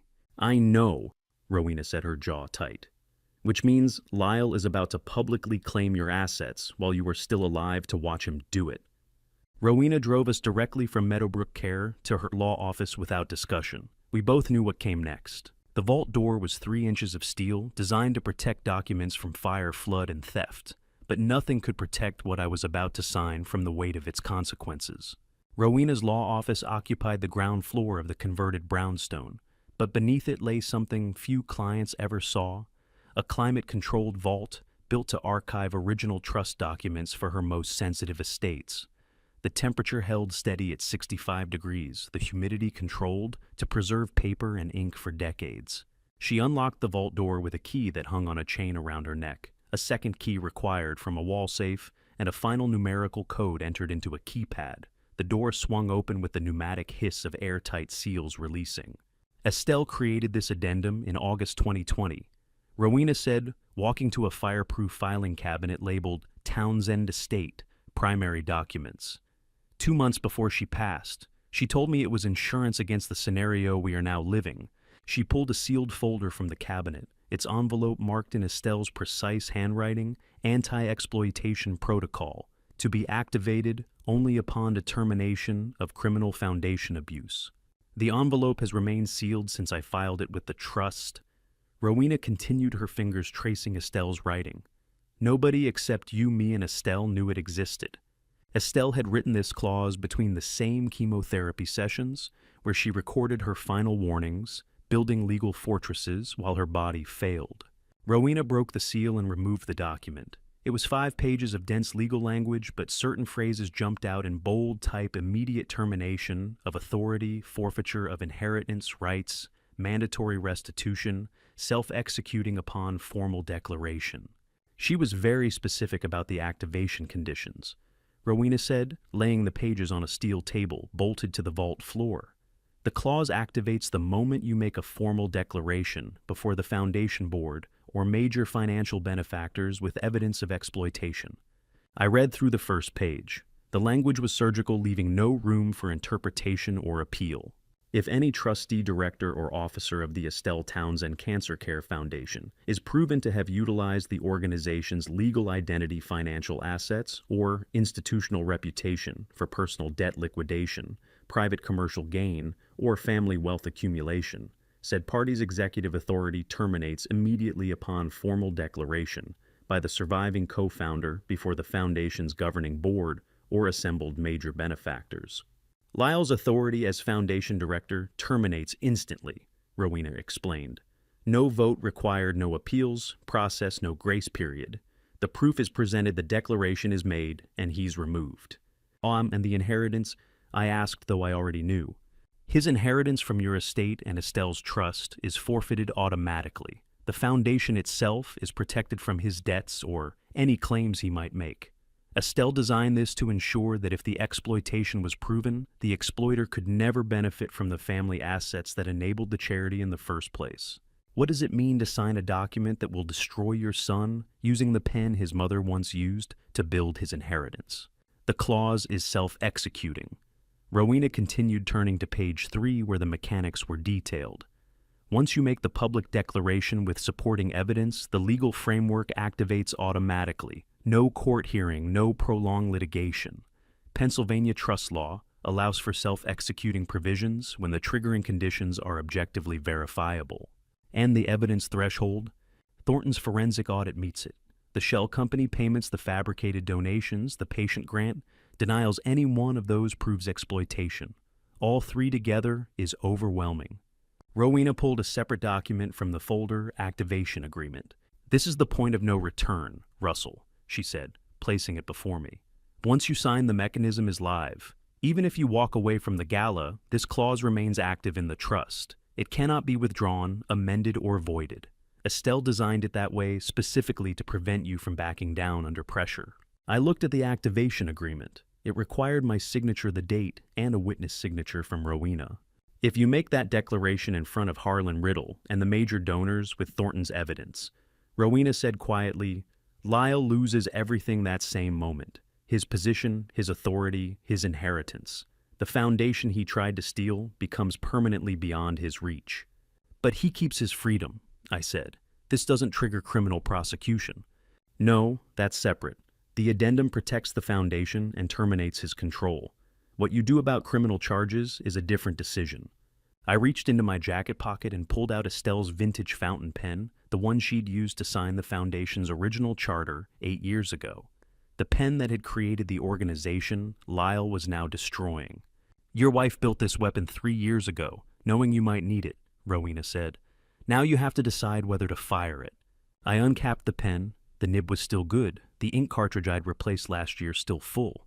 Estelle's voice echoed in my memory from the recording Iona had given me. Use it only if they cross the line of basic humanity. If you are listening to this, they have crossed it. 47 patients denied care. Jennifer Calloway dead, while Lyle celebrated on television. My wife's voice cut into propaganda. A nursing home file with my name on it. I signed my name on the activation agreement, the ink flowing dark and permanent across the signature line.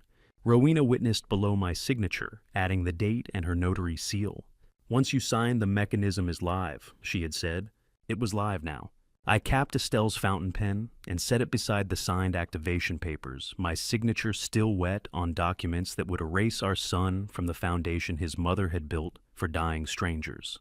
Rowena placed the originals back in the fireproof cabinet, sealing them in an archival envelope.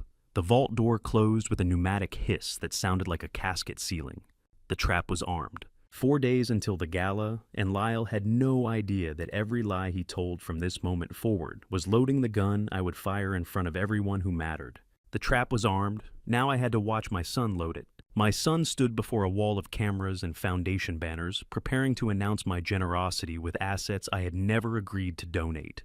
The press conference live-streamed from the foundation headquarters at 11 a.m. I watched from my study, Rowena beside me, taking notes on every claim Lyle made, building the documentation we'd need in 2 days. Lyle looked presidential behind the podium, his suit perfectly tailored, his smile warm and practiced. Leona stood to his left, her expression the picture of supportive partnership. Behind them, a projection screen showed architectural renderings of a modern facility labeled Cancer Hope Center. "Today, we announce the Cancer Hope Center." Lyle began, his voice carrying the rehearsed cadence of someone who'd practiced this speech. "Made possible by my father's extraordinary commitment to this mission. Watching your son lie fluently on camera is a special kind of grief, the death of the child you thought you raised, replacing itself with a stranger who shares his face. Russell Townsend has chosen to dedicate his primary estate to ensure cancer patients receive care for generations to come," Lyle continued. "This voluntary donation represents the kind of multi-generational commitment that defines true philanthropy." The assembled reporters scribbled notes. Several donors in the front row nodded approvingly. "This is what legacy looks like," Lyle said, gesturing to the architectural renderings. "Carrying forward the vision my mother and father built together. The Cancer Hope Center will provide comprehensive support services, expanded treatment access, and research partnerships that my parents could only dream of when they started this foundation." Applause filled the conference room. Someone asked about the timeline for construction. Lyle answered smoothly, talking about donor matching campaigns and phased development. Not once did he mention that I wasn't present. Not once did he acknowledge that I had donated nothing authorized, nothing agreed to nothing. Rowena's pen moved steadily across her legal pad. "Documented fraud," she murmured. "Broadcast to media witnesses. Time-stamped video evidence." The press conference ended with Lyle thanking the donors for their continued trust and promising updates at the annual gala in 2 days. The reporters filed out, already drafting their stories about the heartwarming family legacy. Within an hour, Leona released the Passing the Torch video across all Foundation social media platforms. I watched it spread like a virus through Facebook, Instagram, LinkedIn. The polished production I'd seen in Greer's leaked files, now public, now official, now positioning itself as the Foundation's authorized narrative. Estelle's spliced voice blessing innovation. Lyle, with patience, his hand on shoulders, his expression carefully composed. The subtle captions, as co-founder Russell Townsend enters his well-deserved retirement, navigating the natural challenges of aging with grace. The comments flooded in within minutes. What a gracious son, honoring his father's legacy while protecting him from the stress of leadership. This is how you handle aging parents with dignity. Beautiful transition of power. Lyle Townsend is doing it right, respecting the past while building the future. Leona's official post appeared at the top of the Foundation page, grateful to carry forward Estelle and Russell's vision as they both rest in the peace they have earned. They both rest, as if I were already dead, already gone, already irrelevant to the organization I'd co-founded. Do you let the lie stand to protect your wife's legacy, or do you burn everything to the ground to save her actual mission? I closed the laptop and looked at Rowena. "They think they've won," she said quietly. "They let them," I said, "for 2 more days." But I couldn't stay in my study watching the narrative solidify. I needed to remember why this mattered beyond fraud and theft and family betrayal. I drove to Pennsylvania Hospital. Before I show you the exact patient case that changed everything, if you're still with me, comment A, if I should expose it all, or B, if protecting the Foundation matters more. Add one reason in 5 to 10 words. Quick note, what follows includes recreated details for emotional impact, but the message is what stays with you. The hospice wing occupied the 3rd floor, painted in soothing blues and grays, designed to make death feel less clinical. Sarah Brennan had coordinated patient care here for 12 years and kept every denied grant application in a locked file because she believed someone should remember the names of patients the system failed. She met me in the patient records room, her expression somber. "Mr. Townsend," she said, "I saw the press conference. I needed to show you something." She pulled a file from her locked cabinet. Jennifer Calloway's name was typed on the tab. 34 years old, mother of 2, Sarah said, opening the file. Stage 4 ovarian cancer. She applied for a Foundation grant in August to cover experimental chemotherapy not covered by insurance. She showed me the application. Jennifer's handwriting was careful, her medical history detailed. At the bottom of the assessment page, someone had checked the highest priority box under the original grant criteria Estelle had designed. Jennifer's application scored highest priority under the original criteria, Sarah said. Stage 4, young children. Experimental treatment showing promise in clinical trials. She turned to the next page, the denial letter dated August 18th. Insufficient funds in treatment allocation budget. Sarah read. The denial letter said, budget constraints. 3 days later, the foundation approved a $42,000 video production budget. The same video, now celebrating on social media. The same promotional material, showing Lyle with patients talking about the foundation's commitment to care. Jennifer passed away in October, Sarah said quietly.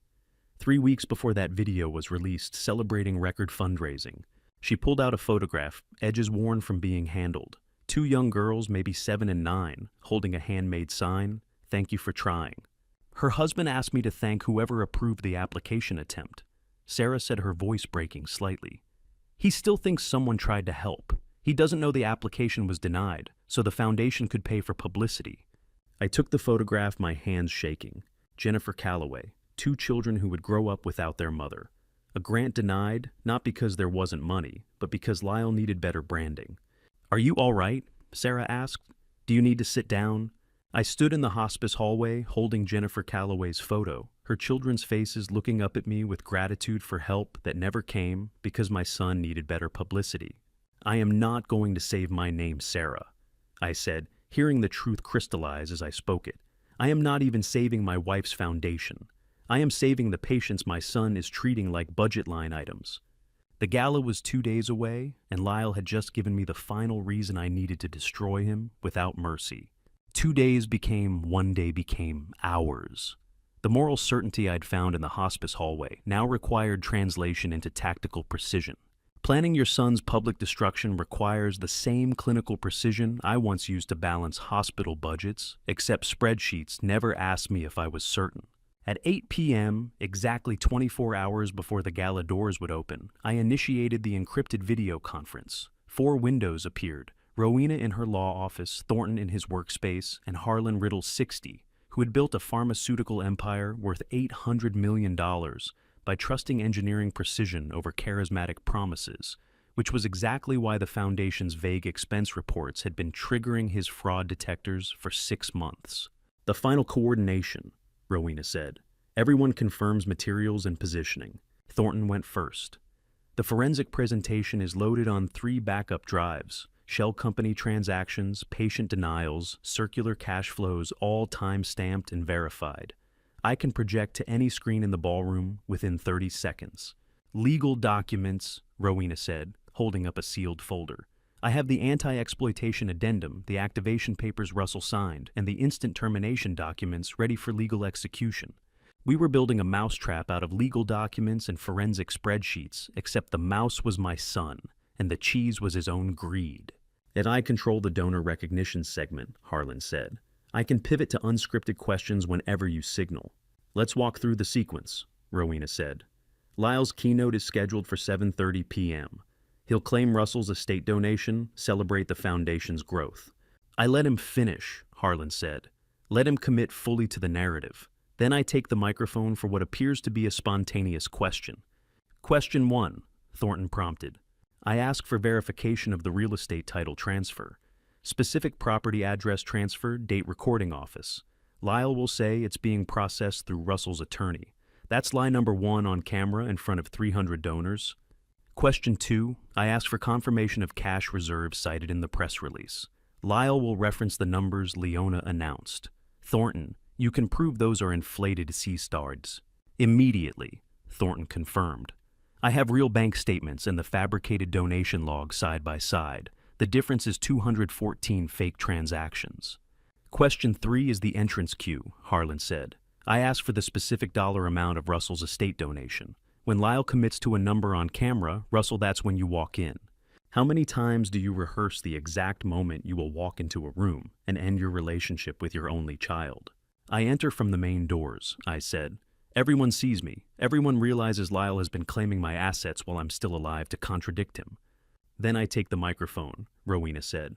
I identify myself as Russell's estate attorney and declare that no transfer has been authorized, no donation made, and that the financial claims are fraudulent. That formal declaration triggers the anti-exploitation addendum. And I project the forensic evidence, Thornton added. The shell company payments, the denied patient grants, Jennifer Calloway's application next to the video production invoice. All the numbers Lyle can't explain. The sequence was choreographed like surgery, each step removing Lyle's ability to deflect or escape. Russell, Harlan said, his tone shifting. I need you to understand why I'm doing this. I have been watching the expense reports for 6 months. Vague line items, rounded numbers, vendors I could not verify. As the Foundation's largest pharmaceutical donor, I have a fiduciary duty to ensure our contributions reach patients. You've been suspicious, I said. I've been waiting for someone to provide concrete evidence, Harlan confirmed. Your attorney contacted me 3 weeks ago. Since then, I've been positioning myself to demand transparency at exactly the right moment. Tomorrow night is that moment. Rowena cleared her throat. Contingencies. If Lyle refuses to answer, I threaten to pull all future pharmaceutical donations, Harlan said. Not just personal contributions, but corporate matching and research partnerships.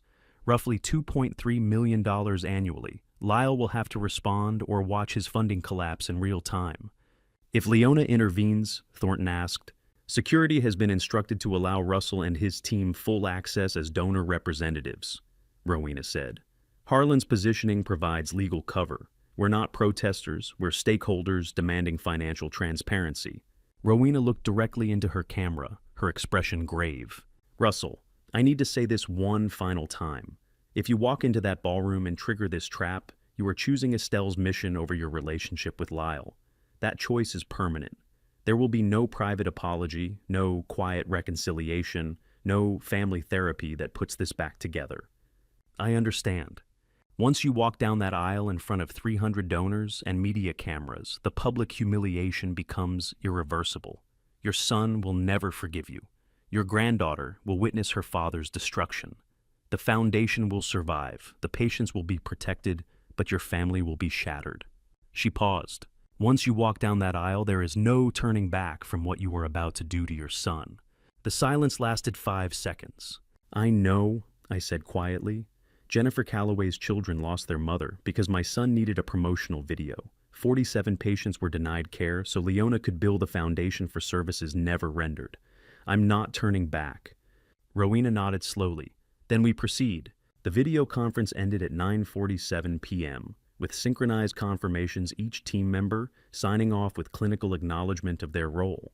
I sat alone in my study, staring at the clock 22 hours and 13 minutes, until the gala doors opened, until Lyle took the stage believing he had won, until I walked down that center aisle and activated the trap Estelle had built 3 years ago for exactly this betrayal. Rowena's final words echoed in the silence, there is no turning back. I had stopped looking for a way back the moment I held Jennifer Calloway's photo. 22 hours became 2 hours became now. I sat in my car across from the Rittenhouse Hotel, watching my son's triumph on a tablet screen, waiting for the precise mathematical moment when his lies would become evidence. The live stream showed the grand ballroom in full glory. 300 donors in evening wear, filled tables dressed in Foundation colors, deep purple and silver.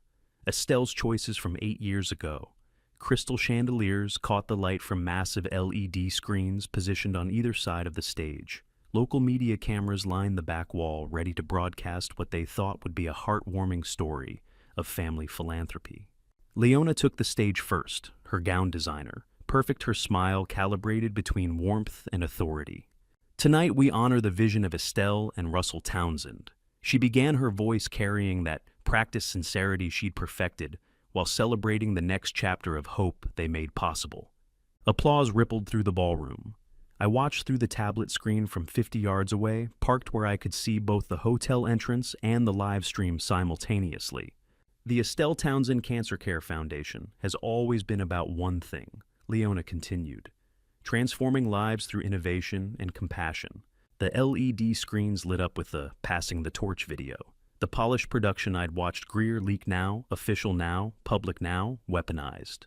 Watching your son weaponize your dead wife's voice while 300 people applaud feels like drowning in a room where everyone else is breathing fine. Estelle's spliced audio filled the ballroom speakers, her voice saying words she'd never spoken in sentences she'd never constructed, The future belongs to those with courage to imagine what we cannot yet see. The audience sat in rapt silence. Several donors leaned forward, visibly moved. On-screen archival photos of Estelle transitioned seamlessly into footage of Lyle, with patience his hand on shoulders, his expression composed into practiced empathy. The video ended to sustained applause. Leona stepped aside, gesturing to the wings. "Please welcome our foundation director, Lyle Townsend." My son walked onto the stage to a standing ovation. He positioned himself before a massive backdrop featuring Estelle's photo. The same image from her final public appearance, her smile warm, despite the illness already ravaging her body. The symbolism was perfect, the manipulation complete. My mother built this foundation during her darkest hours. Lyle began, his voice carrying genuine emotion I knew was real, just aimed at the wrong target.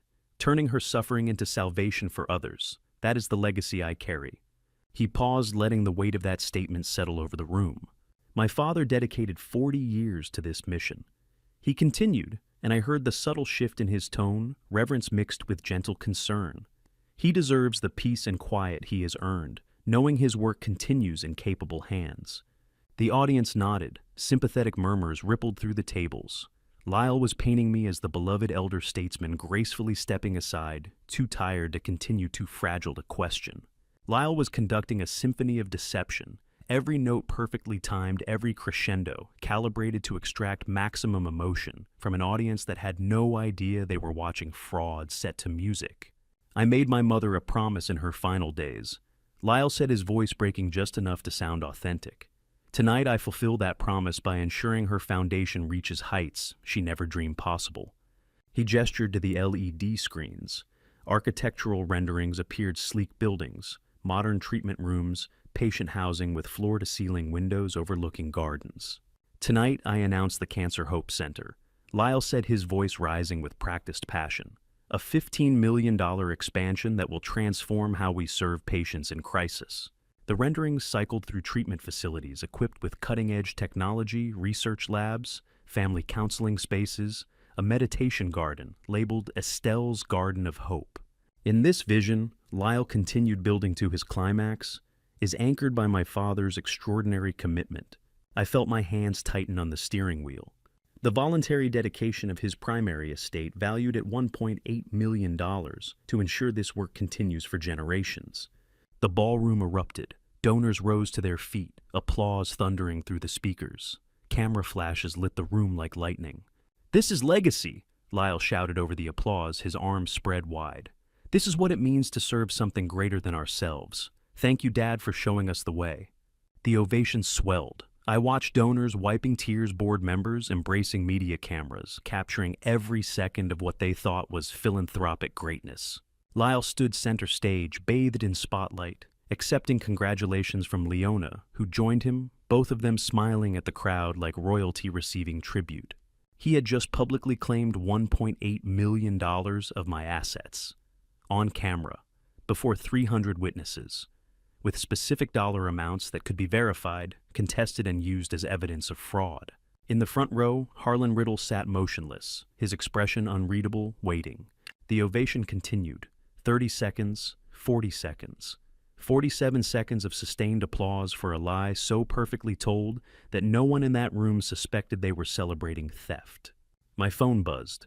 Text from Harlan. He just committed on camera. 1.8 million voluntary estate dedication. You are clear to enter. I looked through the car window at the Rittenhouse Hotel entrance.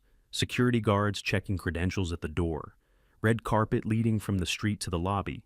Beyond that, the ballroom where my son was still accepting congratulations, still basking in fraudulent glory, still believing he had won. I opened the car door. December cold hit my face, sharp and clarifying. Across the parking area, Rowena and Thornton waited at the side entrance, both carrying leather briefcases that held 3 years of evidence, 47 denied patient grants, and the legal documents that would terminate my son's authority the moment I spoke the words Estelle had prepared for me to say. I began walking toward the hotel, toward the moment I would destroy my son, toward the trap Estelle had built that Lyle had loaded, that I was about to spring in front of everyone who mattered. The entrance doors opened as I approached. Security recognized me. They'd seen me at these events for 8 years and stepped aside without checking credentials. Inside the lobby, I could hear the muffled sound of continued applause from the ballroom. Rowena appeared at my elbow, ready. Thornton on my other side, his briefcase containing the forensic presentation that would turn Lyle's triumph into public humiliation. "Ready," I said. We walked toward the ballroom doors. The ballroom doors closed behind us with a soft pneumatic hiss, sealing us inside the moment we'd choreographed for weeks. Harlan Riddle stood up in the front row, while the applause still echoed and the room fell silent, because when an $800 million donor stands, everyone listens. I remained at the back of the ballroom, Rowena and Thornton beside me, watching Harlan execute the sequence we'd rehearsed. "Lyle." Harlan said, his voice carrying the authority of boardrooms and billion-dollar decisions. "Congratulations on this ambitious vision. I have 3 questions regarding the financial foundation of this expansion." The ballroom's celebratory energy shifted instantly. Donors sat up straighter. Board members leaned forward. This wasn't applause time anymore. This was accountability time. Lyle's smile held, but I saw the micro-tension in his shoulders. "Of course, Harlan. Happy to address any concerns." "First," Harlan said, pulling a small notebook from his jacket pocket, with the precision of someone who documented everything, "can you provide the official title transfer documentation showing Russell Townsend's executed signature on the $1.8 million estate dedication?" "Arch, in speak misatecapto." Murmurs rippled through the crowd. This wasn't a softball question about mission or vision. This was asking for proof. Harlan's questions were scalpels, each one designed to extract a specific lie that Thornton's spreadsheets would dissect in front of everyone who mattered. "The title transfer is being processed through our family attorney as we speak," Lyle said smoothly. "It will be public record within 2 to 3 weeks. These complex estate dedications require proper legal documentation." Harlan made a note. "Second question, the press release cited foundation cash reserves of $3.2 million. Can you verify that figure includes only confirmed donations, not pledges or future projections?" Leona shifted on the side stage, her expression carefully neutral, but her hands clasped too tightly. "The $3.2 million reserve is accurate per our Q3 audit," Lyle said with absolute confidence. "Every dollar is verified and allocated to patient care and operational excellence. Our auditors can confirm those numbers." Another note in Harlan's book. "Final question. Your quarterly expense reports show $287,000 paid to Townsend Media Solutions over 2 years. Can you provide detailed accounting for services rendered by this vendor?" The temperature in the room dropped. Several major donors exchanged glances. That was a forensic accounting question, disguised as routine inquiry. Lyle didn't hesitate. "Townsend Media Solutions has been instrumental in our 40% donor growth over 2 years. They handle our digital presence, strategic communications, and donor acquisition campaigns. The ROI justifies every dollar invested." He looked directly at Harlan, meeting the challenge with the confidence of someone who believed his own performance. "Any organization serious about modern fundraising invests in professional marketing." Lyle continued. "We're not running a charity on outdated methods. We're building sustainable impact." A few donors nodded. It sounded reasonable. It sounded like exactly what a forward-thinking foundation director should say. Harlan closed his notebook. My son looked directly at me across 300 people and tried to dismiss me like I was the interruption, not the man he had just robbed on live camera. "Those are interesting answers," thought Lyle. Harlan said, his tone shifting from inquiry to something harder. "Let us ask the actual legal title holder of the estate in question." He turned toward the main entrance. "He has just arrived." The ballroom's attention pivoted like a spotlight, swinging to a new actor. Heads turned. Whispers started before the doors even opened. The double doors swung wide. I walked through, flanked by Rowena Sinclair, carrying 3 legal binders, and Thornton Hewitt, with his laptop already displaying forensic evidence files. The crowd recognized me. How could they not? They'd just watched me in the Passing the Torch video, portrayed as the beloved co-founder, gracefully retiring into well-deserved rest, too tired to continue, too old to question. But the man walking down the center aisle wasn't tired. I was sharp-eyed, purposeful, and accompanied by attorneys carrying the kind of leather binders that meant serious legal action. "Is that Russell Townsend?" someone whispered loud enough to carry. I thought he was retired. "Why does he have lawyers with him?" I kept walking my pace, measured each step deliberate. Rowena on my left, Thornton on my right, both of them projecting the professional gravity of people about to deliver evidence that would end careers. Lyle's face drained of color. "Dad," he said into the microphone, his voice tight. "This is not the time. We can discuss the details privately after the gala." I didn't respond. I just kept walking. Leona moved toward the microphone, her PR instinct screaming that this needed to be controlled, managed, spun into something salvageable. Harlan stepped into her path. Not aggressively, not obviously, just positioned his considerable presence between her and the microphone in a way that made intervention impossible without creating a scene. "I think we should hear from Russell," Harlan said to the audience, "since we just announced the dedication of his personal estate." The whispers grew louder, donors turning to each other, confusion spreading through the ballroom like ripples in water. I passed tables where I had sat at previous galas, where I had shared stories about Estelle with donors who'd believed in our mission. Their faces showed confusion, concern the beginning of understanding that something was very wrong. I passed the promotional banners Leona had designed, featuring Lyle's professional headshot and taglines about carrying forward the legacy and innovation through compassion. I passed the LED screens still frozen on Estelle's image from the video, her spliced voice still echoing in the architectural acoustics of the ballroom. Rowena and Thornton flanked me like bailiffs escorting evidence to trial. The security guards who had blocked me at the entrance of the first gala, the ones who'd told me my name wasn't on the list, who'd checked their tablets twice before turning me away, now stood at attention against the walls, recognizing that Harlan Riddle's authority superseded Leona's stage management. I reached the foot of the stage. Lyle stood above me, still holding the microphone, still trying to project control, while his composure crumbled at the edges. I looked up at my son, the son who had just announced to 300 people that I had voluntarily dedicated my estate to his vision. The son who would claim my generosity while I was still alive to contradict every word. The son who had killed Jennifer Calloway and 46 other patients with budget line items and fake invoices. The son I was about to destroy in front of everyone who mattered. "Hello, Lyle," I said, my voice carrying in the sudden silence. "We need to talk about that estate donation you just announced." Harlan stepped aside, ceding the microphone to the man whose estate Lyle had just publicly claimed. I stood at the auxiliary podium, the sealed envelope in my trembling hands. The wax seal Estelle's medical caduceus stamp had remained unbroken for 3 years. Every camera in the room focused on this moment. Lyle's smile from the stage had frozen into something predatory. He didn't know what was coming. 3 years ago, I said, my voice carrying through the ballroom's acoustics. My wife knew she was dying. She also knew someone was stealing from the patients she'd spent her life protecting. She recorded this message in case that person tried to silence the truth after her death. I broke the wax seal with deliberate ceremony, the caduceus crumbling under my thumb. This envelope has been preserved in a bank vault since Estelle's death. I continued pulling out a small USB drive. This is my wife's true final message recorded in her own hand.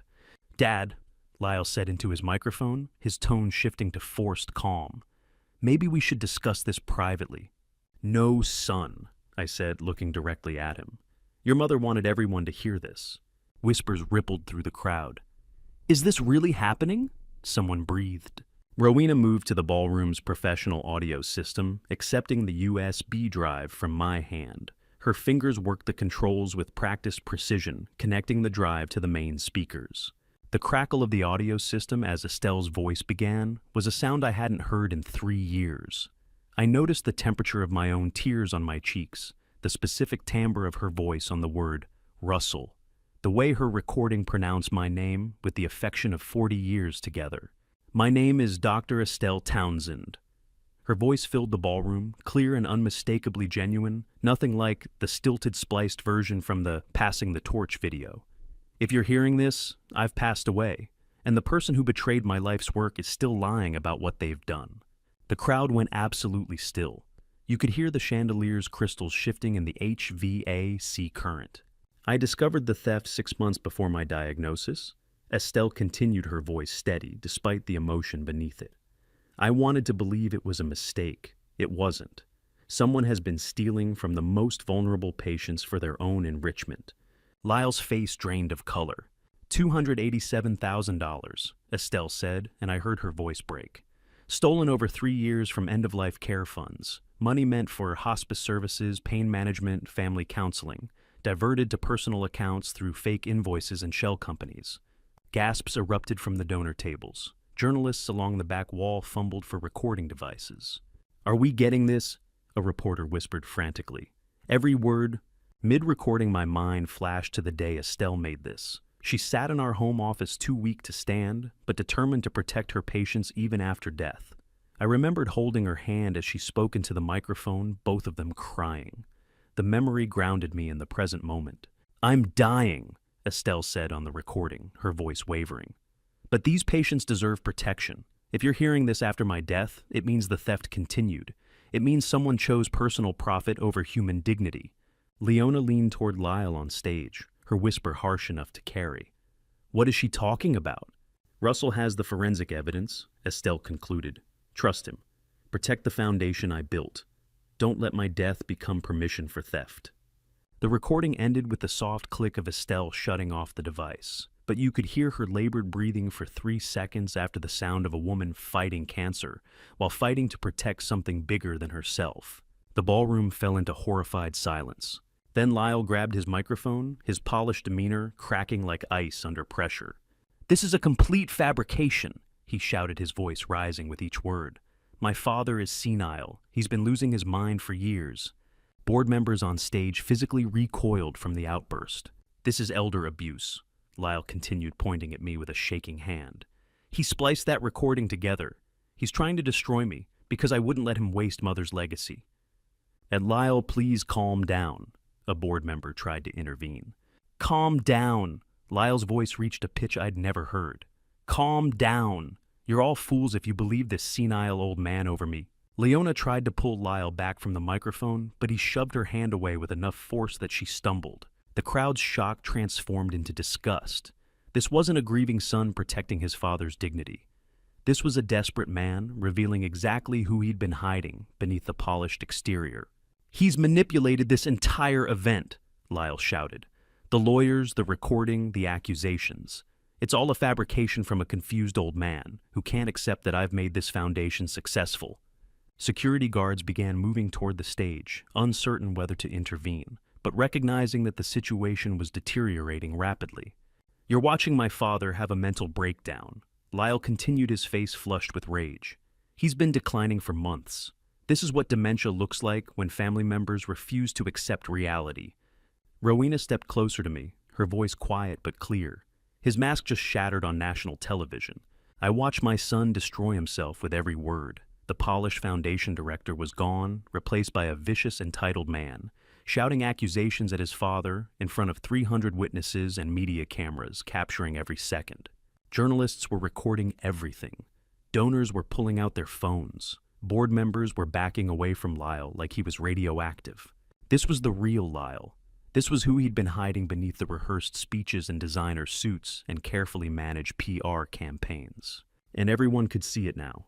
"The recording is fake," Lyle shouted one more time, his voice hoarse. "And I can prove my father is incompetent." The ballroom held its breath, waiting to see what would happen next. Thornton Hewitt steps forward from the wings, carrying a tablet and a wireless remote. He doesn't look at me. His focus stays locked on the stunned crowd as he approaches the podium, where Lyle still stands frozen.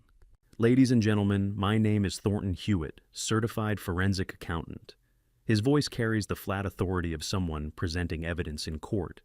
"Mr. Russell Townsend retained my firm 6 weeks ago to conduct a comprehensive audit of the Estelle Townsend Cancer Care Foundation's financial records. What we discovered constitutes systematic fraud spanning 18 months. He clicks the remote.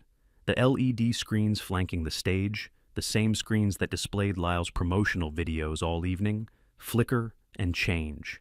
Spreadsheets appear, ledgers, bank statements. The numbers are large enough to read from anywhere in the ballroom. $287,000 embezzled through fabricated expenses, ghost consultants, and offshore wire transfers. Thornton's finger traces a highlighted column. Every transaction authenticated, every routing number verified, every recipient account traced to entities controlled by Lyle Townsend. The screens shift to show a different document, a list of names with dates and dollar amounts beside them, 47 entries. I recognize some of the names from the files Rowena showed me months ago. 47 patient applications denied during the same 18-month period, Thornton continues. Applications that met all established criteria for approval. Combined requested funding $291,000. Denied, while the executive director was stealing a nearly identical amount. Somewhere in the crowd, a woman starts crying. The sound cuts through the shocked silence like broken glass. Lyle finally moves. He lunges for Thornton's tablet. "This is fabricated. He's manipulating you all. My father is senile and desperate and—" Mr. Townsend no longer has authority to speak.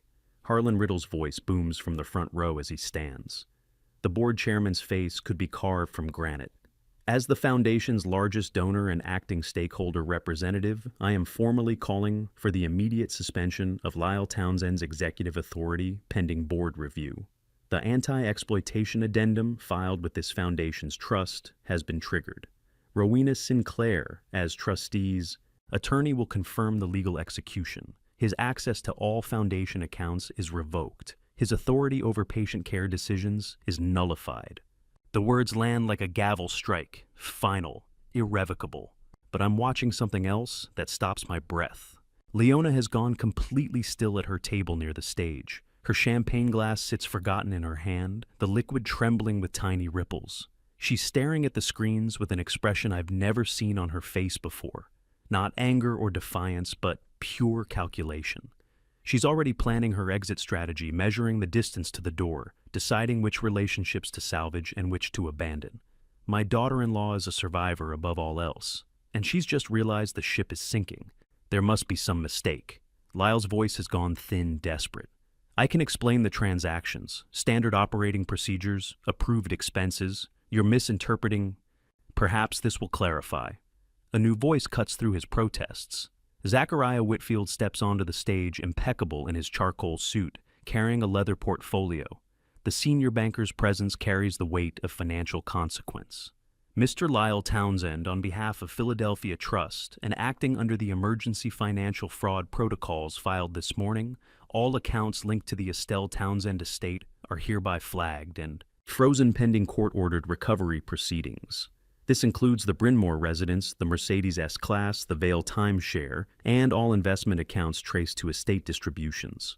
He extends a document. Lyle doesn't take it. The paper hangs in the air between them until Zachariah sets it on the podium. "You can't do this." Lyle looks out at the crowd searching for allies. "Someone call building security. My father has orchestrated a hostile takeover. He's incompetent. He's confused. I had him evaluated by professionals who confirmed." The screens change again. Video footage this time, raw and unedited, marked with timestamps, and Studio B, Camera 2 in the corner. The image shows Lyle and Leona in the production studio, sitting in director's chairs laughing. The audio crackles to life. "The old man's too stupid to know what we're doing." Lyle's voice from the speakers casual and cruel. "He sits in that house talking to her ghost while we build an empire." Leona's laugh echoes through the ballroom. "Did you see his face when Dr. Chen mentioned the memory problems? He actually believed we were trying to help him." The dementia angle is perfect. We get him declared incompetent. I take full control of the estate, and the foundation becomes whatever we want it to be. Estelle built the infrastructure. We just monetize it properly. The footage continues. 45 seconds that destroy whatever sympathy might have remained. Lyle and Leona mocking me, planning my legal destruction, laughing about manipulating the foundation Estelle died creating. I don't watch the screens. I watch the crowd. Disgust spreads across faces like spilled ink. Board members stand and walk toward the exits. Donors gather their spouses and leave without a word. The Philadelphia Inquirer reporter in the back row types frantically on her phone. "Turn it off!" Lyle's voice breaks on the words. "Please, just turn it off." But Thornton lets the footage play to completion. When it finally ends, the silence in the ballroom feels heavy enough to crush bone. "I've seen enough. I've done what I came to do." Estelle's voice exposed the theft. Thornton's evidence documented the crime. Harlan's declaration executed justice. The rest is just aftermath, and I don't need to watch my son's complete destruction. I stand and button my jacket, walk down the center aisle toward the exit. People step aside as I pass. Some look away. Others nod respect. I keep my eyes forward, my pace steady. Behind me, I hear Lyle calling my name. "Dad, Dad, please, we can fix this. We can talk about this. Don't walk away from me." I don't turn around, don't break stride, don't acknowledge the pleading in his voice. I reach the ballroom exit and push through the heavy doors into December night air. Behind me, through the glass, I can see Lyle still frozen on stage under the glaring lights, surrounded by cameras and horrified board members. His mouth moves, but no sound reaches me anymore. I don't go home after the gala. Instead, I sleep on the couch in what used to be my office at the foundation. The foundation office feels like a crime scene I'm supposed to clean up alone. Morning light finds me at Estelle's old desk, surrounded by printouts of news coverage. The Philadelphia Inquirer headline reads, "Cancer Foundation executive caught embezzling $287,000 on live TV." Smaller outlets are less restrained. The gala footage has gone viral. Rowena arrives at 8, carrying 2 coffees and a thick folder. She sets 1 cup in front of me, without comment, then opens the folder. 47 donors emailed overnight, she says. Most are furious at Lyle, not you. 3 already sent additional contributions specifically to replace the stolen funds. I look up from the newspaper. What? Eleanor Whitmore sent $50,000. Her note said, "Your wife saved her sister when insurance failed them. Watching you honor her memory by exposing corruption restored her faith in institutional integrity." The folder contains 43 more messages like it. Donors who watched the gala broadcast, who saw Lyle's exposure, who understood what it cost me to destroy my own son publicly. They're rallying behind the foundation. I want every transaction audited, I tell Rowena. Every donation Lyle touched gets refunded with a personal apology from me, no exceptions. That could take months and cost. I don't care what it costs. Estelle built this on trust. We rebuild it the same way. My hand trembles as I sign the authorization for independent audit. 3 years of planning one night of public destruction, and now the quiet work of rebuilding what my son burned down. The afternoon brings different work. Rowena pulls up the denied grant applications on her laptop. 47 lines, each one a cancer patient Lyle deemed less important than luxury branding. And start with the most recent, I say. She clicks. Amanda Breslin, mother of 2 in Germantown. Stage 4 pancreatic cancer. Applied for $22,000 for hospice care 3 weeks ago. Lyle denied it the same day he approved $40,000 for Leona's PR firm. A dying woman, 2 children, hospice care denied, so my daughter-in-law could rebrand stolen charity. Get me her family on the phone. Rowena hesitates. Russell, you don't have to personally. Get them on the phone. 5 minutes later, a woman's voice answers, tired, wary. Hello, Mrs. Breslin, this is Russell Townsend from the Estelle Townsend Cancer Care Foundation. I'm calling to tell you your mother's hospice care is fully funded again as of today. I'm deeply sorry for what my son did. Silence. Then I saw the news, the gala. I thought nobody would actually help now. Your mother deserves that care. The money will be in your account tomorrow morning. If there are other expenses, other needs, call me directly. She starts crying. I grip the phone tighter and let her. How many families like the Breslins suffered while Lyle bought luxury consultants, and Leona's PR firm thrived on stolen hospice funds? By evening, I've personally called 11 families, reinstated 11 grants, apologized 11 times for my son's cruelty. Harlan arrives as I finish the 12th call. The trust amendment protects you legally, he says quietly, but this level of personal restitution isn't required. It's required by me. He nods, studies my face. You're putting every stolen dollar back into patient care.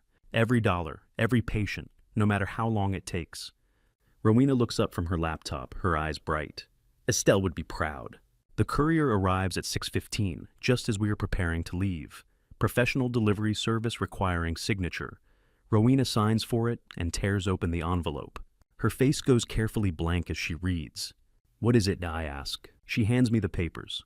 Emergency motion for temporary guardianship and psychiatric evaluation. Filed by Lyle Townsend against Russell Townsend. Certain phrases jump out: grief-induced dementia, undue influence from interested parties, demonstrable incompetence requiring immediate intervention. He's claiming you're mentally incompetent. Rowena says, her voice tight with controlled fury. That I've manipulated you into destroying his reputation for financial gain. That Harlan and I exploited your grief to seize foundation control. He's still using the same lie, as I say. The words come out flat, almost emotionless. Even after everything. Harlan takes the documents and reads quickly, his lawyer's mind parsing the filing. This won't succeed. The Gala footage proves your competence beyond reasonable doubt. You orchestrated complex legal operations, executed flawlessly, demonstrated perfect recall and strategic thinking. But I hear the hesitation in his voice. But he can delay things, tie up foundation operations for weeks while the court schedules hearings, orders evaluations, reviews evidence. I flip to the final page. The same fabricated incidents, the same twisted interpretations of normal grief. The same lies Lyle and Leona laughed about in studio footage that played at the Gala. He's learned nothing. Even with his fraud exposed, his theft documented, his cruelty broadcast to hundreds of witnesses. He's still painting himself as victim of my supposed incompetence. When's the hearing, I ask. Harlan checks the filing. 6 days, December 18th. Judge Harrison Caldwell presiding. Lyle's demanding immediate psychiatric evaluation and temporary guardianship pending outcome. Rowena makes a sound between a laugh and a sob. He wants guardianship, after stealing from cancer patients, after mocking your grief on camera. It's desperation, Harlan says. Final pathetic attempt. If he gets you declared incompetent, he can argue the Gala was orchestrated by manipulative advisors, that your testimony is unreliable, that the whole case is tainted. I set the papers down on Estelle's desk. Outside the window, Philadelphia's downtown lights glow in December dusk. The city looks peaceful from this height, none of the chaos visible. Harlan sets the injunction on my desk with a heavy sigh. The hearing is scheduled in 6 days. I look out at the Philadelphia skyline, office lights scattered across buildings like distant stars. One more courtroom, one more public battle with my son. The judge asks me to recite the foundation's financial structure from memory, and I realize Lyle's attorney has no idea what he's walked into. 6 days after receiving the lawsuit, I sit in Judge Patricia Hale's courtroom, while Lyle's attorney argues I'm too mentally impaired to manage my own affairs.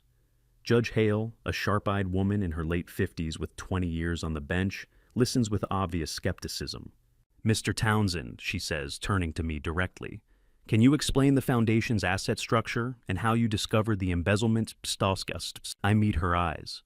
The Estelle Townsend Cancer Care Foundation maintains an $8.5 million endowment. $287,000 was stolen across 43 transactions from November 2020 through October 2023. I discovered it when patient grant denials tripled while operating expenses mysteriously increased. Lyle's attorney stands. "Your Honor, grief can create false clarity. Onbo is he somolast ikban." Wom's counselor. Judge Hale cuts him off. "This man just recited 3 years of financial forensics without notes. Continue, Mr. Townsend." I walk her through the discovery process, the denied applications, Rowena's concerns about budget inconsistencies, Thornton Hewitt's forensic audit, the offshore accounts, the ghost consultants, the fabricated video production expenses. I cite dates, amounts, account numbers. Every detail precise because I've lived with these numbers for 6 months, memorized every transaction that represented a patient my son denied care. Rowena sits in the gallery behind me. I hear her whisper, "You just destroyed their entire case in 4 minutes." I glance across the courtroom at my son. Lyle sits beside his attorney, 40 years old, wearing a suit that probably cost $3,000. Stolen hospice funds turned into Italian wool. He still believes he's the victim here. Judge Hale calls the next witness, Miss Sarah Brennan. Sarah takes the stand, the nursing home administrator, who evaluated me for cognitive impairment back in September. She's nervous, clutching a manila folder. "Ms. Brennan, please explain what you discovered." Sarah opens the folder with trembling hands. "These are intake forms from my facility claiming Mr. Townsend was confused and disoriented during his visits. But I was present for those evaluations. He was completely lucid, answered every question perfectly, demonstrated no cognitive impairment whatsoever." "Then why do the forms indicate otherwise?" Judge Hale asks. "Someone altered these documents after I filed them." Sarah's voice strengthens. "These margin comments aren't my handwriting. These clinical observations aren't my words. Someone forged additional notes to make him appear incompetent." The courtroom goes very quiet. "Who had access to these records?" "Lyle Townsend requested copies in October. He said he needed them for planning his father's future care arrangements." I watched Lyle's face go pale. He hadn't expected Sarah to notice, hadn't counted on her integrity. Zachariah Whitfield testifies next, presenting bank verification documents in his methodical attorney's manner. Signature analysis confirms 8 foundation withdrawal authorizations, bearing Russell Townsend's signature were forged between March and August 2023. The forgeries are sophisticated but conclusive under forensic examination.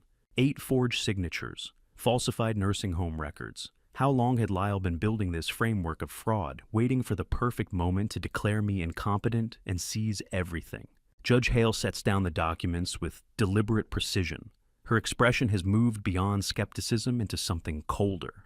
This lawsuit is dismissed with prejudice. Counselors, you came dangerously close to filing a fraudulent pleading based on fabricated evidence. Mr. Lyle Townsend, you're fortunate your father hasn't filed criminal charges yet. The gavel strikes. Final. 2 hours later, we sit in Zachariah's law firm conference room. Lyle, his attorney Rowena Zachariah, and me. The settlement agreement sits on the polished table between us like a peace treaty after a war nobody won. I have enough evidence for federal prison. I say, looking directly at Lyle. Wire fraud, forgery, embezzlement. But I'm offering this settlement for one reason. I pull out my phone and show them a photo. Greer at her 16th birthday party last month before everything exploded. My granddaughter has Estelle's eyes and her father's smile from before it turned cruel. She shouldn't have to visit her father in federal prison. That's the only reason you're not in handcuffs right now. The terms are simple and non-negotiable. Lyle resigns from all nonprofit board positions permanently. Returns every stolen dollar plus interest within 90 days. Accepts 5 years of financial monitoring by an independent trustee. Stays away from the foundation, its offices, its patients, its events. Any violation triggers immediate federal prosecution with all charges filed. Lyle's attorney reads through the agreement, looks at his client with something between pity and disgust. Take it. You're looking at wire fraud, forgery, embezzlement across state lines. This is mercy you don't deserve. Lyle signs without speaking. Won't meet my eyes. Just scrawls his signature on 4 copies and stands. Walks out of the conference room without a word. The door clicks shut behind him with terrible finality. My phone buzzes 10 minutes later. Text from Lyle. You murdered my entire life. I read it aloud to Rowena, still sitting across from me in the empty conference room. The words hang in the air between us. She shakes her head slowly. Still blaming you, still playing victim. He learned absolutely nothing. No, son, I say quietly to the phone screen. You did that yourself. I just stopped you from killing anyone else's. I delete the text without responding and look at the settlement agreement on Zachariah's desk. The foundation is safe. The patients are protected. Estelle's legacy is secure. Every goal I set 6 months ago when I started planning this has been achieved. But I've lost my son forever. Not to death, not to distance, but to choices. His choices. The lies he told the patients, he hurt the trust, he betrayed the mother he dishonored. And somehow that feels worse than any grief I've known. The doorbell rings at 9:40 p.m. on New Year's Eve, and through the security camera, I see my son standing at the gate. 3 months have passed since the courthouse. 3 months of rebuilding the foundation, reinstating grants, apologizing to families. 3 months of silence from Lyle. Now he's here. I open the door. Lyle stands on my front porch alone. No Leona beside him, no attorney, no righteous anger. He looks smaller than I remember, thinner. His eyes are red-rimmed, like he's been crying for days. Can we talk? He asks. I step aside and gesture to the porch table. The same wrought iron table where Estelle served birthday cakes and celebrated Greer's first words. We sit on opposite sides. I destroyed everything Mom built because I couldn't stand being in her shadow. His voice cracks on the words. I told myself I was improving it, modernizing it, making it sustainable. But I was just stealing and lying and hurting people because it made me feel powerful. I wait. Don't speak. Let him finish. I don't know how to fix that, Lyle continues. But I want to try. Not for you. Not even for Greer, though she won't speak to me anymore. For Mom. For the patients I hurt. I want to try. Wanting isn't fixing, I say. What will you actually do? He doesn't have an answer. I look at him across this table where we've shared so many moments, birthdays, holidays, celebrations. Some thresholds you cross toward joy. Some you cross toward accountability. This is the second kind. I pull a folded document from my jacket pocket. I've been carrying it for 2 weeks ever since Rowena suggested I prepare for this possibility. 12 months. I say, sliding the paper across the cold metal surface. Therapy every week with a trauma counselor who specializes in financial crime psychology. Restitution work at the foundation under Rowena's supervision. Filing patient outreach janitorial work. No authority, no recognition, no redemption speeches at Gala's. Just work. Lyle reads through the framework. His hands shake slightly. You'll report to Rowena monthly. You'll attend board meetings as an observer only. You'll write personal apology letters to every denied patient supervised by the therapist. You violate any term the settlement voids and federal charges proceed immediately. And after 12 months, he asks quietly, we'll see if you're still showing up. That's all I can offer right now. He folds the document carefully, puts it in his pocket. Thank you. I don't say you're welcome. Don't offer an embrace or absolution. Just nod once. He stands and walks back to his car.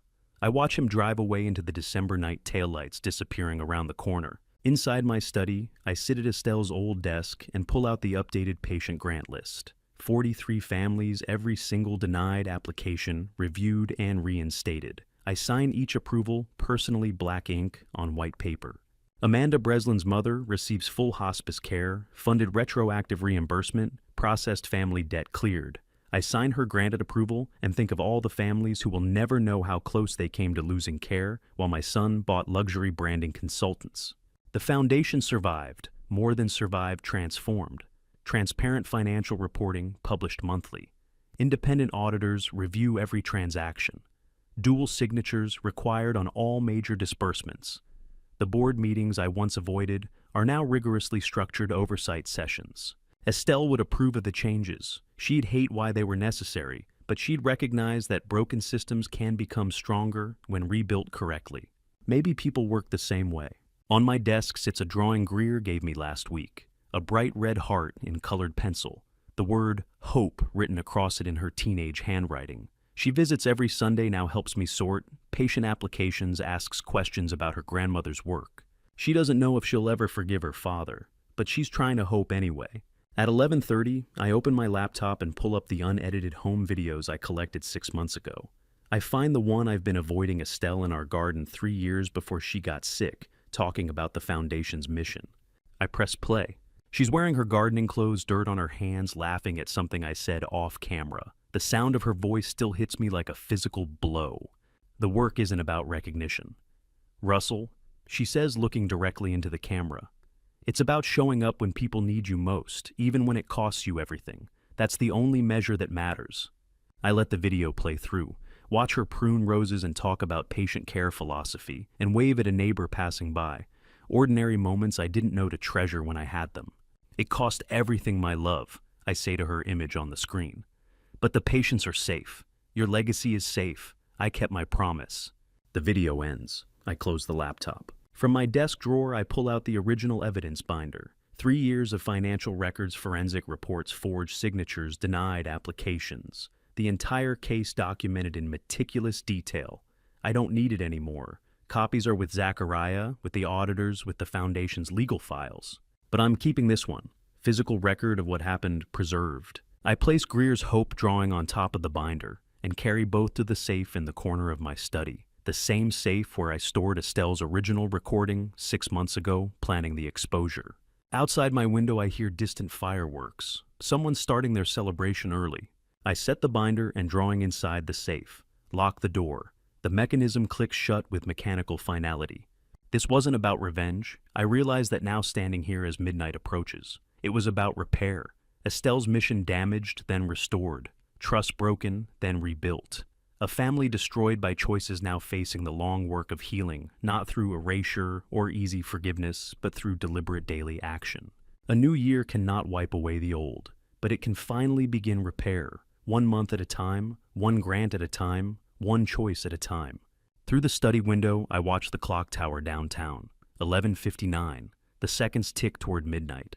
The safe is locked. Greer's drawing of hope preserved on top of 3 years of evidence. 43 families funded. The foundation transformed. My son standing at a threshold, finally broken enough to maybe start rebuilding. Estelle's voice still echoes in my memory. Showing up when people need you most, even when it costs everything. The clock strikes 12. Fireworks explode across Philadelphia's skyline in brilliant cascades of light. A new year begins. I'm 71 years old, a widower estranged from my son, but not without hope. The work continues. And to you, listening to my story, remember this family betrayal cuts deeper than any stranger's cruelty ever could. Looking back, I made mistakes. I trusted too completely. I stepped away from Estelle's foundation when grief overwhelmed me, leaving a vacuum my son filled with corruption.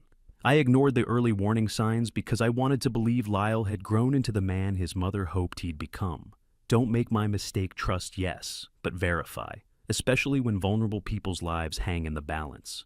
The lesson I learned through this painful journey is that accountability and mercy aren't opposites, they're partners. I could have sent Lyle to prison, the evidence was airtight. But I believe God put that choice before me to teach me something justice without the possibility of redemption is just revenge. Real strength isn't in destroying your enemies. It's in protecting the innocent while leaving a door open for the guilty to walk through if they're willing to do the work. Family betrayal doesn't have to mean family destruction. It can mean family transformation one hard choice at a time. Now, I want to hear from you. Have you experienced family betrayal like this? How did you handle it with accountability, with mercy, or both? Drop your thoughts in the comments below. If this story resonated with you, please share it with someone who needs to hear it. And if you want more stories like this, subscribe to Revenge Dad. Your perspective matters here. Thank you for staying until the very end. Your time and attention mean everything to me. One final reminder. Certain details in this story have been fictionalized for privacy and storytelling purposes. What matters most is the message that even our deepest wounds can become pathways to wisdom if we're willing to learn from them.